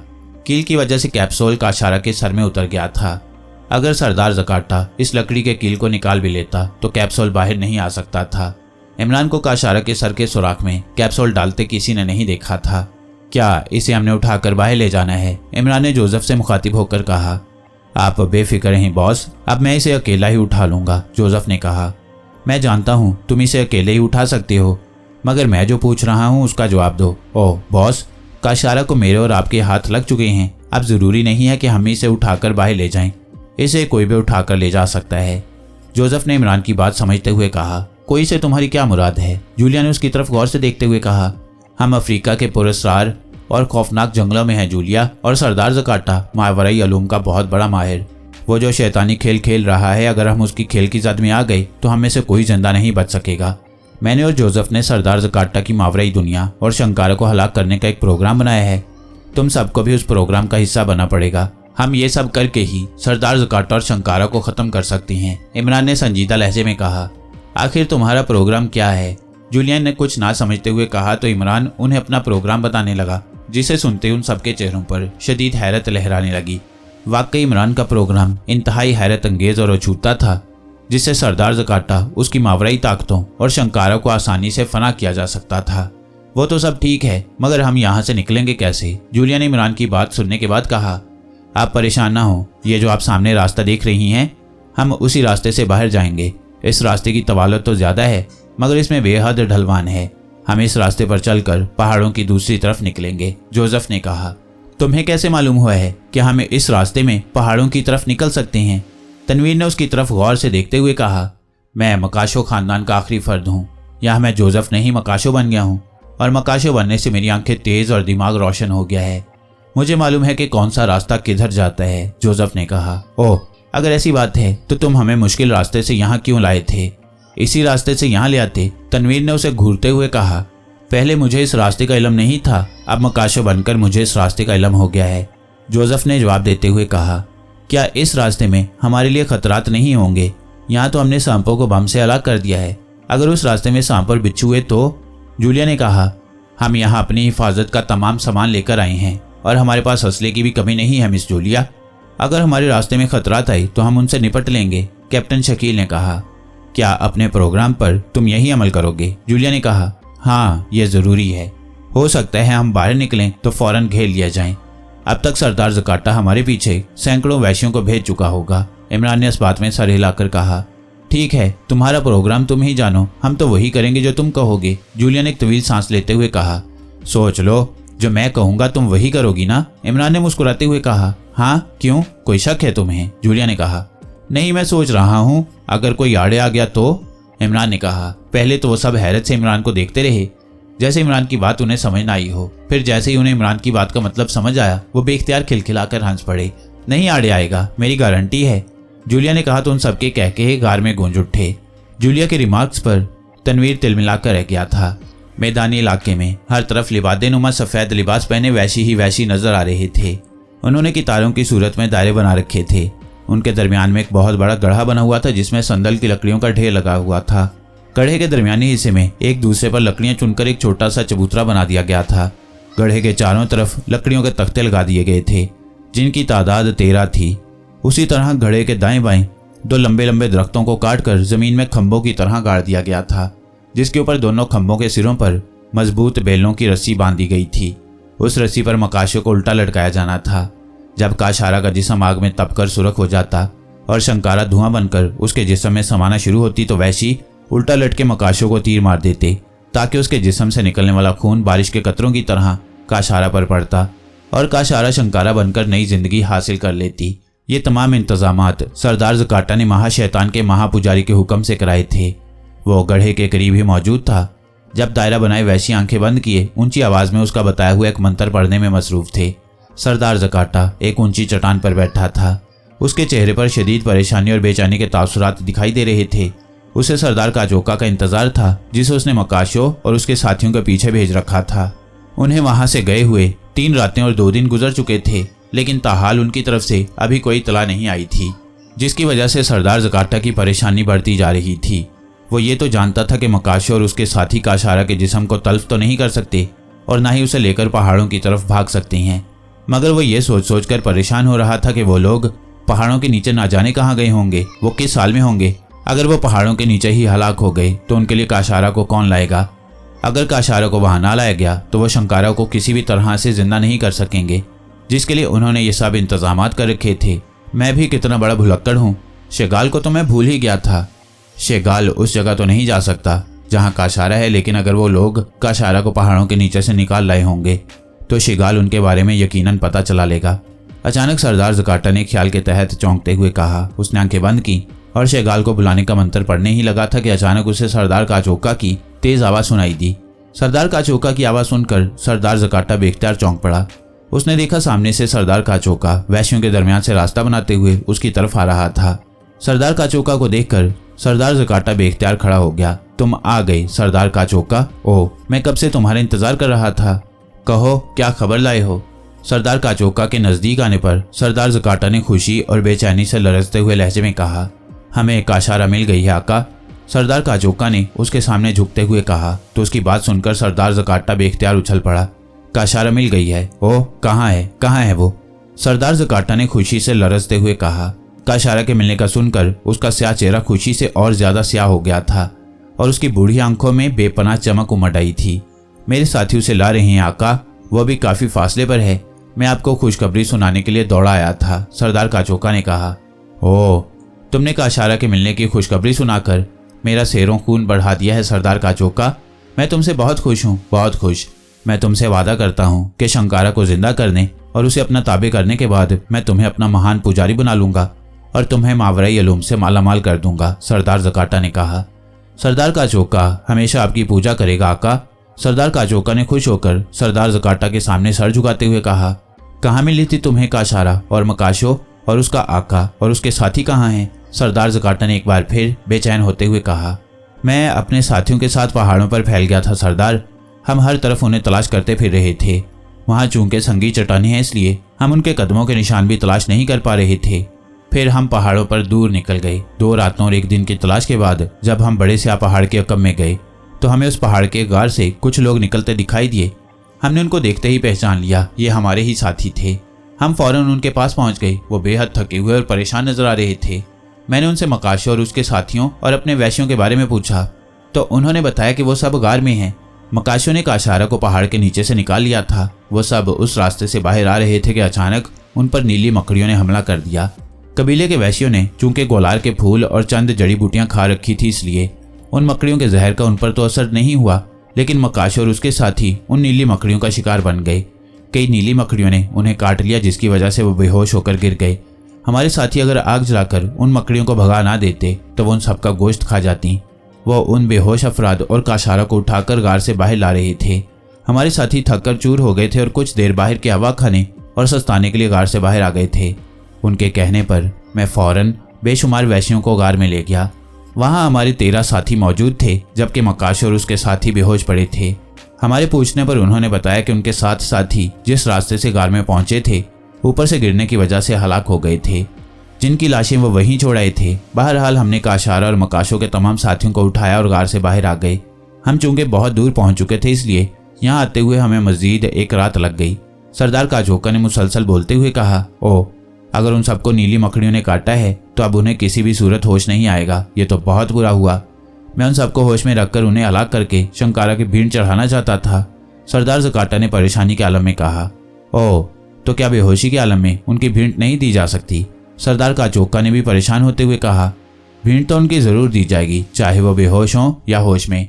लेकिन अगर वो होश में होते तो ज़्यादा बेहतर था। बहरहाल जो होना था वो हो गया। अब हमें उन्हें जल्द से जल्द यहाँ लाकर हलाक कर देना होगा। वो कब आएंगे? 2 रातें गुजरने के बाद नीली मकड़ियों के जहर की वजह से वो हलाक हो जाएंगे। उनके सिवा मैं शंकारा को किसी और की भीड़ नहीं चढ़ाना चाहता। सरदार ज़काटा ने कहा, आका, कुछ देर और मेरे साथी उन सबको लेकर यहाँ पहुँचने ही वाले हैं। सरदार काचोका ने कहा तो सरदार ज़काटा ने इस बात में सर हिला दिया। फिर 2 घंटों के बाद बेशुमार वैशी काशारा के बुत इमरान और उसके बेहोश साथियों को लेकर वहां पहुंच गए। काशारा को देखकर सरदार ज़काटा खुशी से पागल हुआ जा रहा था। उसने काशारा के मुजस्मे को अपने सामने खड़ा कर लिया था और आंखें फाड़ फाड़ कर उसे देख रहा था। उसके हुक्म से इमरान और उसके साथियों को उन पत्थरों पर लिटा दिया गया जिसके साथ नालियां लगी हुई थीं, जबकि जोसेफ को वैश्यों ने गड्ढे के ऊपर खंभों से बंधी रस्सी से लटकाने का काम शुरू कर दिया था। उन्होंने जोसेफ के पैर बांधकर रस्सी के ऊपर से दूसरी तरफ रस्सी को खींचा और फिर आहिस्ता आहिस्ता उसे ऊपर उठाने लगे। कुछ ही देर में जोसेफ गड्ढे के ऊपर लटका नजर आ रहा था। फिर सरदार ज़काटा के हुक्म से काशारा के बुत के सर से लकड़ी का कील निकालकर अपने कब्जे में किया और उस बुत को खुद उठाकर गड्ढे में संदल की लकड़ियों के बने चबूतरे नुमा तख्ते पर ले जाकर लिटा दिया। तख्ता इतना बड़ा था कि उन पर 2 अफराद को आसानी से लिटाया जा सकता था। जब तमाम इंतजाम मुकम्मल हो गया तो सरदार ज़काटा गड्ढे से निकलकर वापस आया। उस चट्टान पर आकर खड़ा हो गया जिस पर वो बैठा था। उसने दोनों हाथ ऊपर उठाए और हथेलियों का रुख गड्ढे की तरफ करके आंखें बंद कर लीं। दायरे में मौजूद वैशी उसी तरह आंखें बंद किए मंत्र पढ़ रहे थे। उनकी आवाजें जंगल में गूंज रही थीं। सरदार काचोका मुद्दबाना अंदाज में उस चट्टान के दाएं तरफ खड़ा हो गया था जिस पर सरदार ज़काटा खड़ा था। उसने एक वैशी से जलती हुई मशाल लेकर दाएं हाथ में पकड़ ली थी। सरदार ज़काटा कुछ देर इसी हालत में मंत्र पढ़ता रहा। फिर वह उसी तरह हाथ फैलाए झुकता चला गया। अचानक गड्ढे में झमाका सा हुआ और काशारा के मुजस्मे के साथ शंकारा नमूदार हो गई। शंकारा उस लड़की के जिस्म समेत नमूदार हुई थी जिसे जोसेफ ने उसकी आंखों में सुइयां चिभोकर उसे अंधी, गूंगी और बहरी बना दिया था। जैसे ही शंकारा वहां नमूदार हुई, सरदार ज़काटा सीधा हो गया। उसकी आंखों में तेज चमक थी। काचोका, सरदार ज़काटा के मुंह से भर्राई हुई आवाज निकली, हुक्म आका। सरदार काचोका ने मुअद्दबाना लहजे में कहा, गड्ढे में आग लगा दो। सरदार ज़काटा ने कहा तो सरदार काचोका ने सर हिलाकर जलती हुई मशाल गड्ढे में फेंक दी। तीर अंदाजों को बुलाओ। सरदार ज़काटा ने कहा तो सरदार काचोका ने सर हिलाया और दायरा बनाते वैश्यों से अलग खड़े चंद तीरंदाज और कुल्हाड़ा बरदार वैश्यों को इशारे से बुला लिया। वो भागते हुए आए और सरदार ज़काटा के सामने झुक गए। तीरंदाज यहीं खड़े रहे और कुल्हाड़ा बरदार वैशी एक एक करके इन बेहोश अफराद के पास चले जाएं। जैसे ही मैं इशारा करूं तुम एक साथ इन सबकी गर्दनें उड़ा देना। सरदार ज़काटा ने कहा तो वैश्यों ने इस्पात में सर हिलाए और उन बड़े पत्थरों की तरफ बढ़ते चले गए जहां इमरान और उसके साथी बेहोश पड़े थे। और फिर वो एक एक करके उन सब के पास खड़े हो गए, जबकि 7 तीरंदाजों ने गड्ढे के सामने कितार बनाकर तीर कमानों पर चढ़ा लिए थे। गड्ढे में आग तेज से तेज होती जा रही थी। आग ने शंकारा और काशारा को अपनी लपेट में ले लिया था और वहां इंसानी गोश्त जलने की सरांड फैल गई थी। ये इंसानी जिस्म उस लड़की का था जिसके जिस्म पर शंकारा ने कब्जा कर रखा था।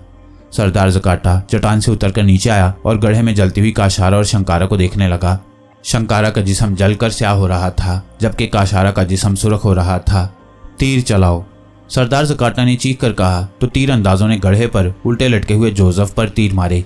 तीर जोसेफ के जिस्म के मुख्तलिफ हिस्सों पर लगे थे और फिर जैसे जोसेफ के जिस्म से खून के फवारे फूट पड़े, उसके जिस्म से निकलने वाला खून बारिश के कतरों की तरह जलती हुई शंकारा और काशारा के जिस्म पर गिरने लगा। अचानक शंकारा का जिस्म जलकर राख बन गया और उसके राख बने जिस्म से स्याह धुआं सा उठा और गड्ढे में चकराता हुआ काशारा के जिस्म पर आकर ठहर गया। फिर उस धुएं से 4 लकीरें से निकलीं और वह लकीरें काशारा की नाक और उसके मुंह और उसके कानों में घुसती चली गईं। धुएं का गुबार तेजी से कम होता जा रहा था यूं मालूम हो रहा था जैसे धुआं लकीरों की शक्ल में काशारा की नाक उसके मुंह और कानों के रास्ते उसके जिस्म में समाता जा रहा हो। फिर धुआं खत्म हो गया और अचानक काशारा के जिस्म को एक जोरदार झटका लगा और वो उठकर बैठ गई। उसे उठकर बैठते देखकर सरदार ज़काटा की आंखों की चमक तेज हो गई। जोसेफ के जिस्म से बहता हुआ खून अब सिर्फ काशारा पर गिर रहा था और उसका सुरख जिस्म और ज्यादा सुरख होता जा रहा था। काशारा ने जोरदार अंदाज में सर झटका तो उसके सर से गर्दन तक मिट्टी झड़कर गिरती चली गई। मिट्टी के पीछे से शंकारा का भयानक चेहरा नमूदार हो गया था। उसकी आंखें बंद थीं। इन सबके सर काट दो जल्दी, सरदार ज़काटा ने कहा तो अचानक तख्तों के करीब खड़े वैश्यों के कुल्हाड़े हरकत में आए और तख्तों से बंधे इमरान और उसके साथियों के सर कटकर गड्ढे में जा गिरे। उनकी कटी हुई गर्दनों से खून के फवारे फूट निकले थे जो बारिश की तरह काशारा पर गिर रहे थे। उसी लम्हे अचानक काशारा की बंद आंखें खुल गईं। ओह, शंकारा जाग उठी है, सरदार ज़काटा ने चीखते हुए कहा। उसकी आवाज़ खुशी से लरज रही थी कि अचानक गड्ढे में मौजूद शंकारा ने मुंह खोलकर इंतहाई भयानक चीख मारी और तेजी से उठकर खड़ी हो गई। आग में तपकर उसका सारा वजूद आग की तरह सुरख हो रहा था। जोसेफ, इमरान और उसके साथियों के खून से गड्ढे की आग बुझती जा रही थी और शंकारा का जिस्म स्याह होता जा रहा था। और फिर उसने घूमकर सरदार ज़काटा की तरफ देखा और फिर एक ऊंची छलांग लगाई और जैसे हवा में उड़ती हुई सरदार ज़काटा के सामने आ खड़ी हुई। जैसे ही वो गड्ढे से बाहर आई अचानक एक जोरदार धमाका हुआ और शंकारा सरदार ज़काटा की नज़रों से गायब हो गई। सरदार ज़काटा को यूं महसूस हुआ जैसे शंकारा का जिस्म धमाके से फट गया हो। फिजा में शंकारा की तेज और इंतहाई करीब चीख उभरी थी जो जन्नाटेदार तेज आवाज के साथ आसमान की जानिब बुलंद हो गई थी। ये क्या, शंकारा कहाँ गायब हो गई है? सरदार ज़काटा ने लरजते हुए लहजे में कहा। मैंने उसे जहन्नुम वासिल कर दिया है सरदार ज़काटा, अब तुम्हारी बारी है। अचानक करीब खड़े सरदार काचोका ने बदले हुए लहजे में कहा तो सरदार ज़काटा चौंक कर उसकी तरफ देखने लगा। उसी लम्हे सरदार काचोका बिजली की सी तेजी से सरदार ज़काटा पर झपटा और दूसरे लम्हे सरदार काचोका ने सरदार ज़काटा को दोनों हाथों से पकड़कर सर से बुलंद किया और आग में फेंक दिया। सरदार ज़काटा के हलक से एक दिलखराश चीख निकली और वो उठकर गड्ढे से बाहर निकलने के लिए उछलने लगा, मगर आग ने फौरन उसके लिबास और बालों को अपनी लपेट में ले लिया। उसकी खौफनाक और दिलखराश चीखें सुनकर दायरों में खड़े वैश्यों की आंखें खुल गई थीं और फिर उन्होंने जो सरदार ज़काटा को आग में जलते देखा तो उनकी आंखें हैरत से फैलती चली गईं। सरदार ज़काटा चंद लम्हों तक गड्ढे में खड़ा चीखता रहा, फिर वो गिर गया और फिर उसकी चीखें दम तोड़ती चली गईं और देखते ही देखते उसका जिस्म जलकर राख बन गया। सरदार ज़काटा को सरदार काचोका ने उठाकर आग में फेंका है। अचानक एक तीरंदाज ने बुरी तरह से चीखते हुए कहा तो वहां मौजूद तमाम वैश्यों की नजरें सरदार काचोका पर जम गईं और वो उसे खूंखार नजरों से घूरने लगे। उन सब ने बेख्तियार अपने लिबासों में छुपे हुए अपने मखसूस खंजर निकाल लिए थे और फिर वो आहिस्ता आहिस्ता और खूंखार नजरों से सरदार काचोका को घूरते हुए उसकी तरफ बढ़ने लगे। खबरदार, रुक जाओ, अगर तुम में से कोई मेरे करीब आया तो जिंदा नहीं बचेगा, सरदार काचोका ने बुरी तरह से चीखते हुए कहा। तुमने हमारे देवता को हलाक किया है सरदार काचोका, हम तुम्हें जिंदा नहीं छोड़ेंगे, एक वैश्य ने गुर्राते हुए कहा। वो रुके बगैर मुसलसल उसकी तरफ बढ़ रहे थे। उनमें से कई वैश्य उसके करीब आ गए। उन्होंने खंजर बुलंद किए और पूरी कुव्वत से सरदार काचोका पर मार दिए। जैसे ही उनके खंजर हरकत में आए उसी लम्हे माहौल तेज और खौफनाक फायरिंग की आवाजों से गूंज उठा। सरदार काचोका के गिर्द मौजूद खंजर बरदार वैशी बुरी तरह से चीखते हुए उछल उछल कर गिर रहे थे। उनके जिस्म खून से लथपथ हो गए थे। बॉस, ये सब शैतान के पैरोकार हैं, तुम इनके दरमियान से निकल जाओ, हम इन सबको हलाक कर देंगे। अचानक एक दरख्त से जोसेफ की चीखती हुई आवाज सुनाई दी तो सरदार काचोका ने बेख्तियार सर हिला दिया। दो वैश्य खंजर लिए हुए उनकी तरफ आए तो सरदार काचोका ने, जो दरअसल इमरान था, छलांग लगाई और दोनों टांगे फैलाकर उन वैश्यों को मार दी। वैश्य उछलकर चीखते हुए दूर जा गिरे।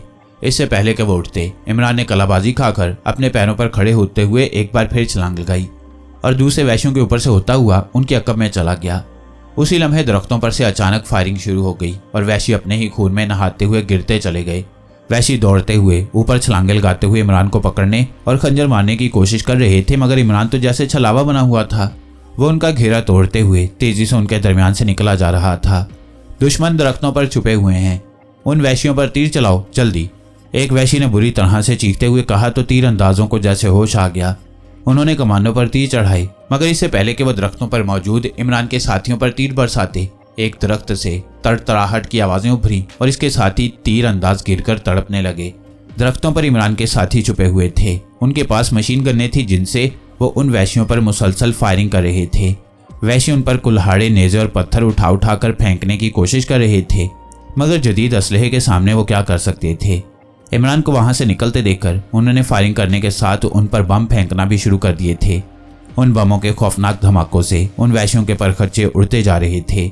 अब तो जैसे उन वैश्यों की जान पर बनाई थी, वो बुरी तरह से चीखते हुए इधर उधर भागने लगे।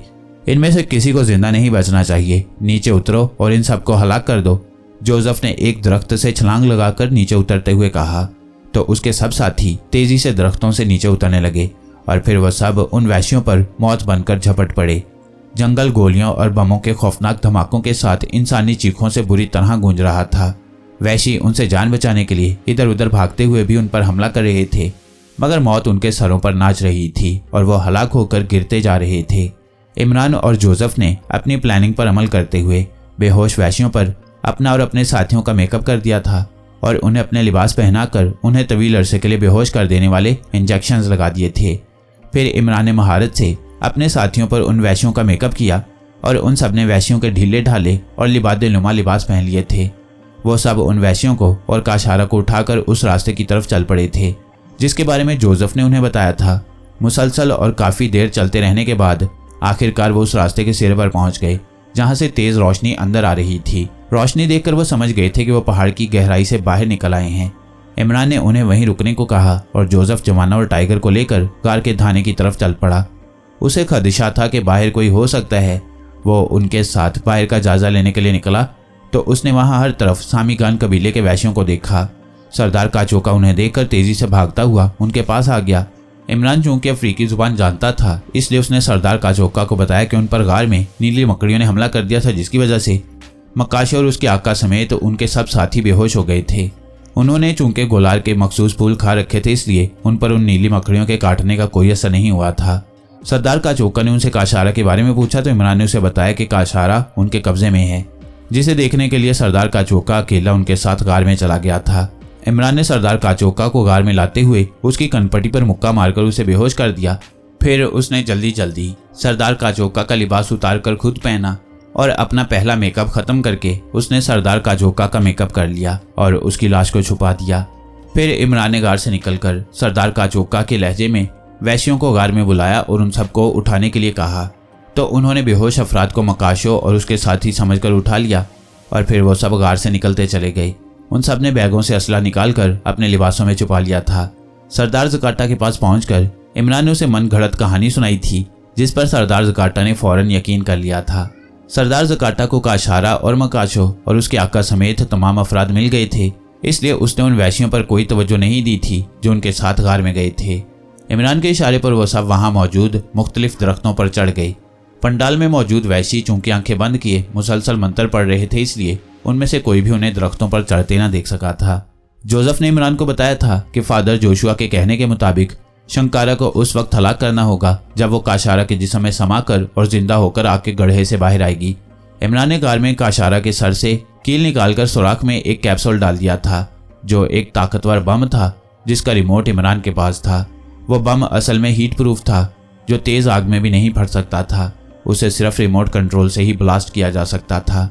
फादर जोशुआ के कहने के मुताबिक शंकारा इस सूरत में फना हो सकती थी अगर उसका जिस्म जोरदार धमाके से एक लम्हे में रेजा रेजा कर दिया जाए। इसलिए इमरान को उस वक्त तक खामोश रहना था जब तक शंकारा काशारा के जिस्म में समाकर जिंदा होकर गड्ढे से बाहर न आ जाती। इसलिए उसे मजबूरन सरदार ज़काटा के शैतानी खेल का हिस्सा बनना पड़ा था, जो उसने अपने ही साथियों को मकाशो, इमरान और उसके साथियों को हलाक करने के लिए इख्तियार किया था। और फिर जैसे ही शंकारा काशारा के जिस्म में समाकर आग से निकलकर बाहर आई तो इमरान ने अपने लिबास में से रिमोट कंट्रोल निकालकर उसका बटन प्रेस कर दिया, जिससे काशारा के सर में मौजूद कैप्सूल नुमा बम खौफनाक धमाके से फट गया और काशारा का जिस्म रेजा रेजा होकर फिजा में बिखर गया था। इमरान ने सरदार ज़काटा को भी उठाकर आग के गड्ढे में फेंक दिया, जिसमें वो जलकर राख बन गया था। अब इमरान के साथी वैश्यों को हलाक करते फिर रहे थे, जो सरदार ज़काटा के दस्तेराज थे और शैतान के पैरोकार थे। तकरीबन 2 घंटों के बाद फायरिंग और धमाकों की आवाज़ें आना बंद हो गईं। हर तरफ गहरी और पुरस्कार खामोशी छाई हुई थी। इमरान और उसके साथियों ने शैतान के पैरोकारों को हलाक कर दिया था। अब शायद ही उनमें से कोई जिंदा बचा था। थोड़ी ही देर में वो सब एक जगह जमा हो गए। अल्हम्दुलिल्लाह, हम इन शैतानों को ख़त्म करने में कामयाब हो गए, वरना इन्होंने तो यहाँ हमारी मौत का खौफनाक इंतज़ाम कर रखा था। जूलिया ने कहा। शंकारा को जिंदा करने के लिए ये सारे अमल बेहद जरूरी थे मिस जूलिया। अगर सरदार जकार्ता खून की भेंट ना देता तो शंकारा कभी जिंदा ना हो सकती थी। सरदार जकार्ता को फौरन पता चल जाता कि हमने उसके साथ धोखा किया है तो वो मावराई उलूम से हमारे गिर्द बदरूहों और शैतानी ताकतों का हजूम इकट्ठा कर देता जो हमारे लिए खतरे का बायस बन सकते थे। इसलिए बॉस ने अक्लमंदी की थी कि उन्हीं के साथियों पर अपना और हम सबका मेकअप कर दिया। जोसेफ ने कहा, क्या तुम और इमरान को पहले से ही ये मालूम था कि हमें इन मरहलों से गुजरना पड़ेगा? जूलिया ने कहा। हाँ मिस जूलिया, फादर जोशिया ने मुझे सब कुछ बता दिया था और मैंने बॉस को। जोसेफ ने इस बात में सर हिलाते हुए कहा, क्या अब वाकई शंकारा हमेशा के लिए फना हो गई है या पहले की तरह एक बार फिर जिंदा होकर हमारे सामने आ जाएगी? सुलेमान ने पूछा। नहीं, अब वो कभी नहीं आएगी। वह मुकम्मल तौर पर काशारा के जिस्म में समा गई थी। बॉस ने काशारा के जिस्म में जो बम रखा था उस बम से उसका जिस्म रेजा रेजा हो गया था जिसकी वजह से वो बदरू भी फना हो गई थी। जोसेफ ने कहा, क्या सरदार जकार्ता को हलाक करने के लिए जरूरी था कि उसे आग में ही फेंका जाता? खावर ने पूछा। हाँ, ये बेहद जरूरी था। सरदार जकार्ता ने धोखे से देवताओं को हलाक करके उनकी बेशुमार मावराई ताकतें हासिल कर ली थीं। अगर उसे मौका मिल जाता तो वह बॉस को एक लम्हे में हलाक कर सकता था। आग में गिरने की वजह से वो मावराई अमल नहीं कर सकता था, इसलिए बॉस ने उसे आग में फेंक दिया था। जोसेफ ने इस बात में सर हिलाते हुए कहा, इमरान तुम क्यों खामोश हो? हमारे सवालों का जवाब जोसेफ ही दे रहा है। क्या तुम हमें कुछ नहीं बताओगे? जूलिया ने इमरान से मुखातिब होकर कहा, जो खामोशी से एक दरख्त से टेक लगाए आंखें बंद किए सो रहा था। मैं क्या बताऊं? तमाम हालात तुम्हारे सामने हैं और तुम्हारे सवालों के जवाब सिर्फ प्रिंस मकाशो दे सकता है, मैं नहीं। इमरान ने आंखें खोलते हुए कहा, हमारा काम खत्म हो गया है। अब वापसी का क्या प्रोग्राम है इमरान साहब? कैप्टन शकील ने इमरान से मुखातिब होकर कहा, वापस जाकर क्या करना है? ये पुरफिजा जगह है। मैं तो कहता हूँ हम सब यहीं बसेरा कर लेते हैं। मैंने सुना है जंगलों में शादियाँ बड़ी धूमधाम से की जाती हैं और दुल्हा दुल्हन हमेशा खुश रहती हैं, क्यों तनवीर? इमरान ने अपने मखसूस लहजे में कहा तो वो सब बेख्तियार हंस पड़े। तुम्हारी हद तक ये बात वाकई दुरुस्त है। वैश्यों को तो हमने हलाक कर दिया है, मगर उनकी औरतें तो जंगल में मौजूद हैं। कर लो उनमें से किसी से शादी, मुझे क्या एतराज है? तनवीर ने मुस्कुराते हुए कहा तो सब एक बार फिर हंस पड़े। उसकी बात सुनकर इमरान भी मुस्कुरा दिया था। इमरान ने जेब से ट्रांसमीटर निकाला और उस पर ब्लैक जीरो से राब्ता करने लगा जो जाशाल के जहाज पर कब्जा करने के लिए गया था। जल्द ही उससे राब्ता हो गया। उसने इमरान को बताया कि उसने समुद्र में तैरकर और जहाज के करीब पहुंचकर गैस पिस्टल से जहाज पर बेहोश कर देने वाली गैस के कैप्सूल फायर कर दिए थे, जिसकी वजह से जहाज में मौजूद जाशाल के बचे खुचे वाइल्ड कमांडोज और जहाज का अमला बेहोश हो गया था। फिर उसने जहाज पर जाकर उन सबको बांधकर जहाज के निचले हिस्से में डाल दिया था। अब जहाज उसके कब्जे में है।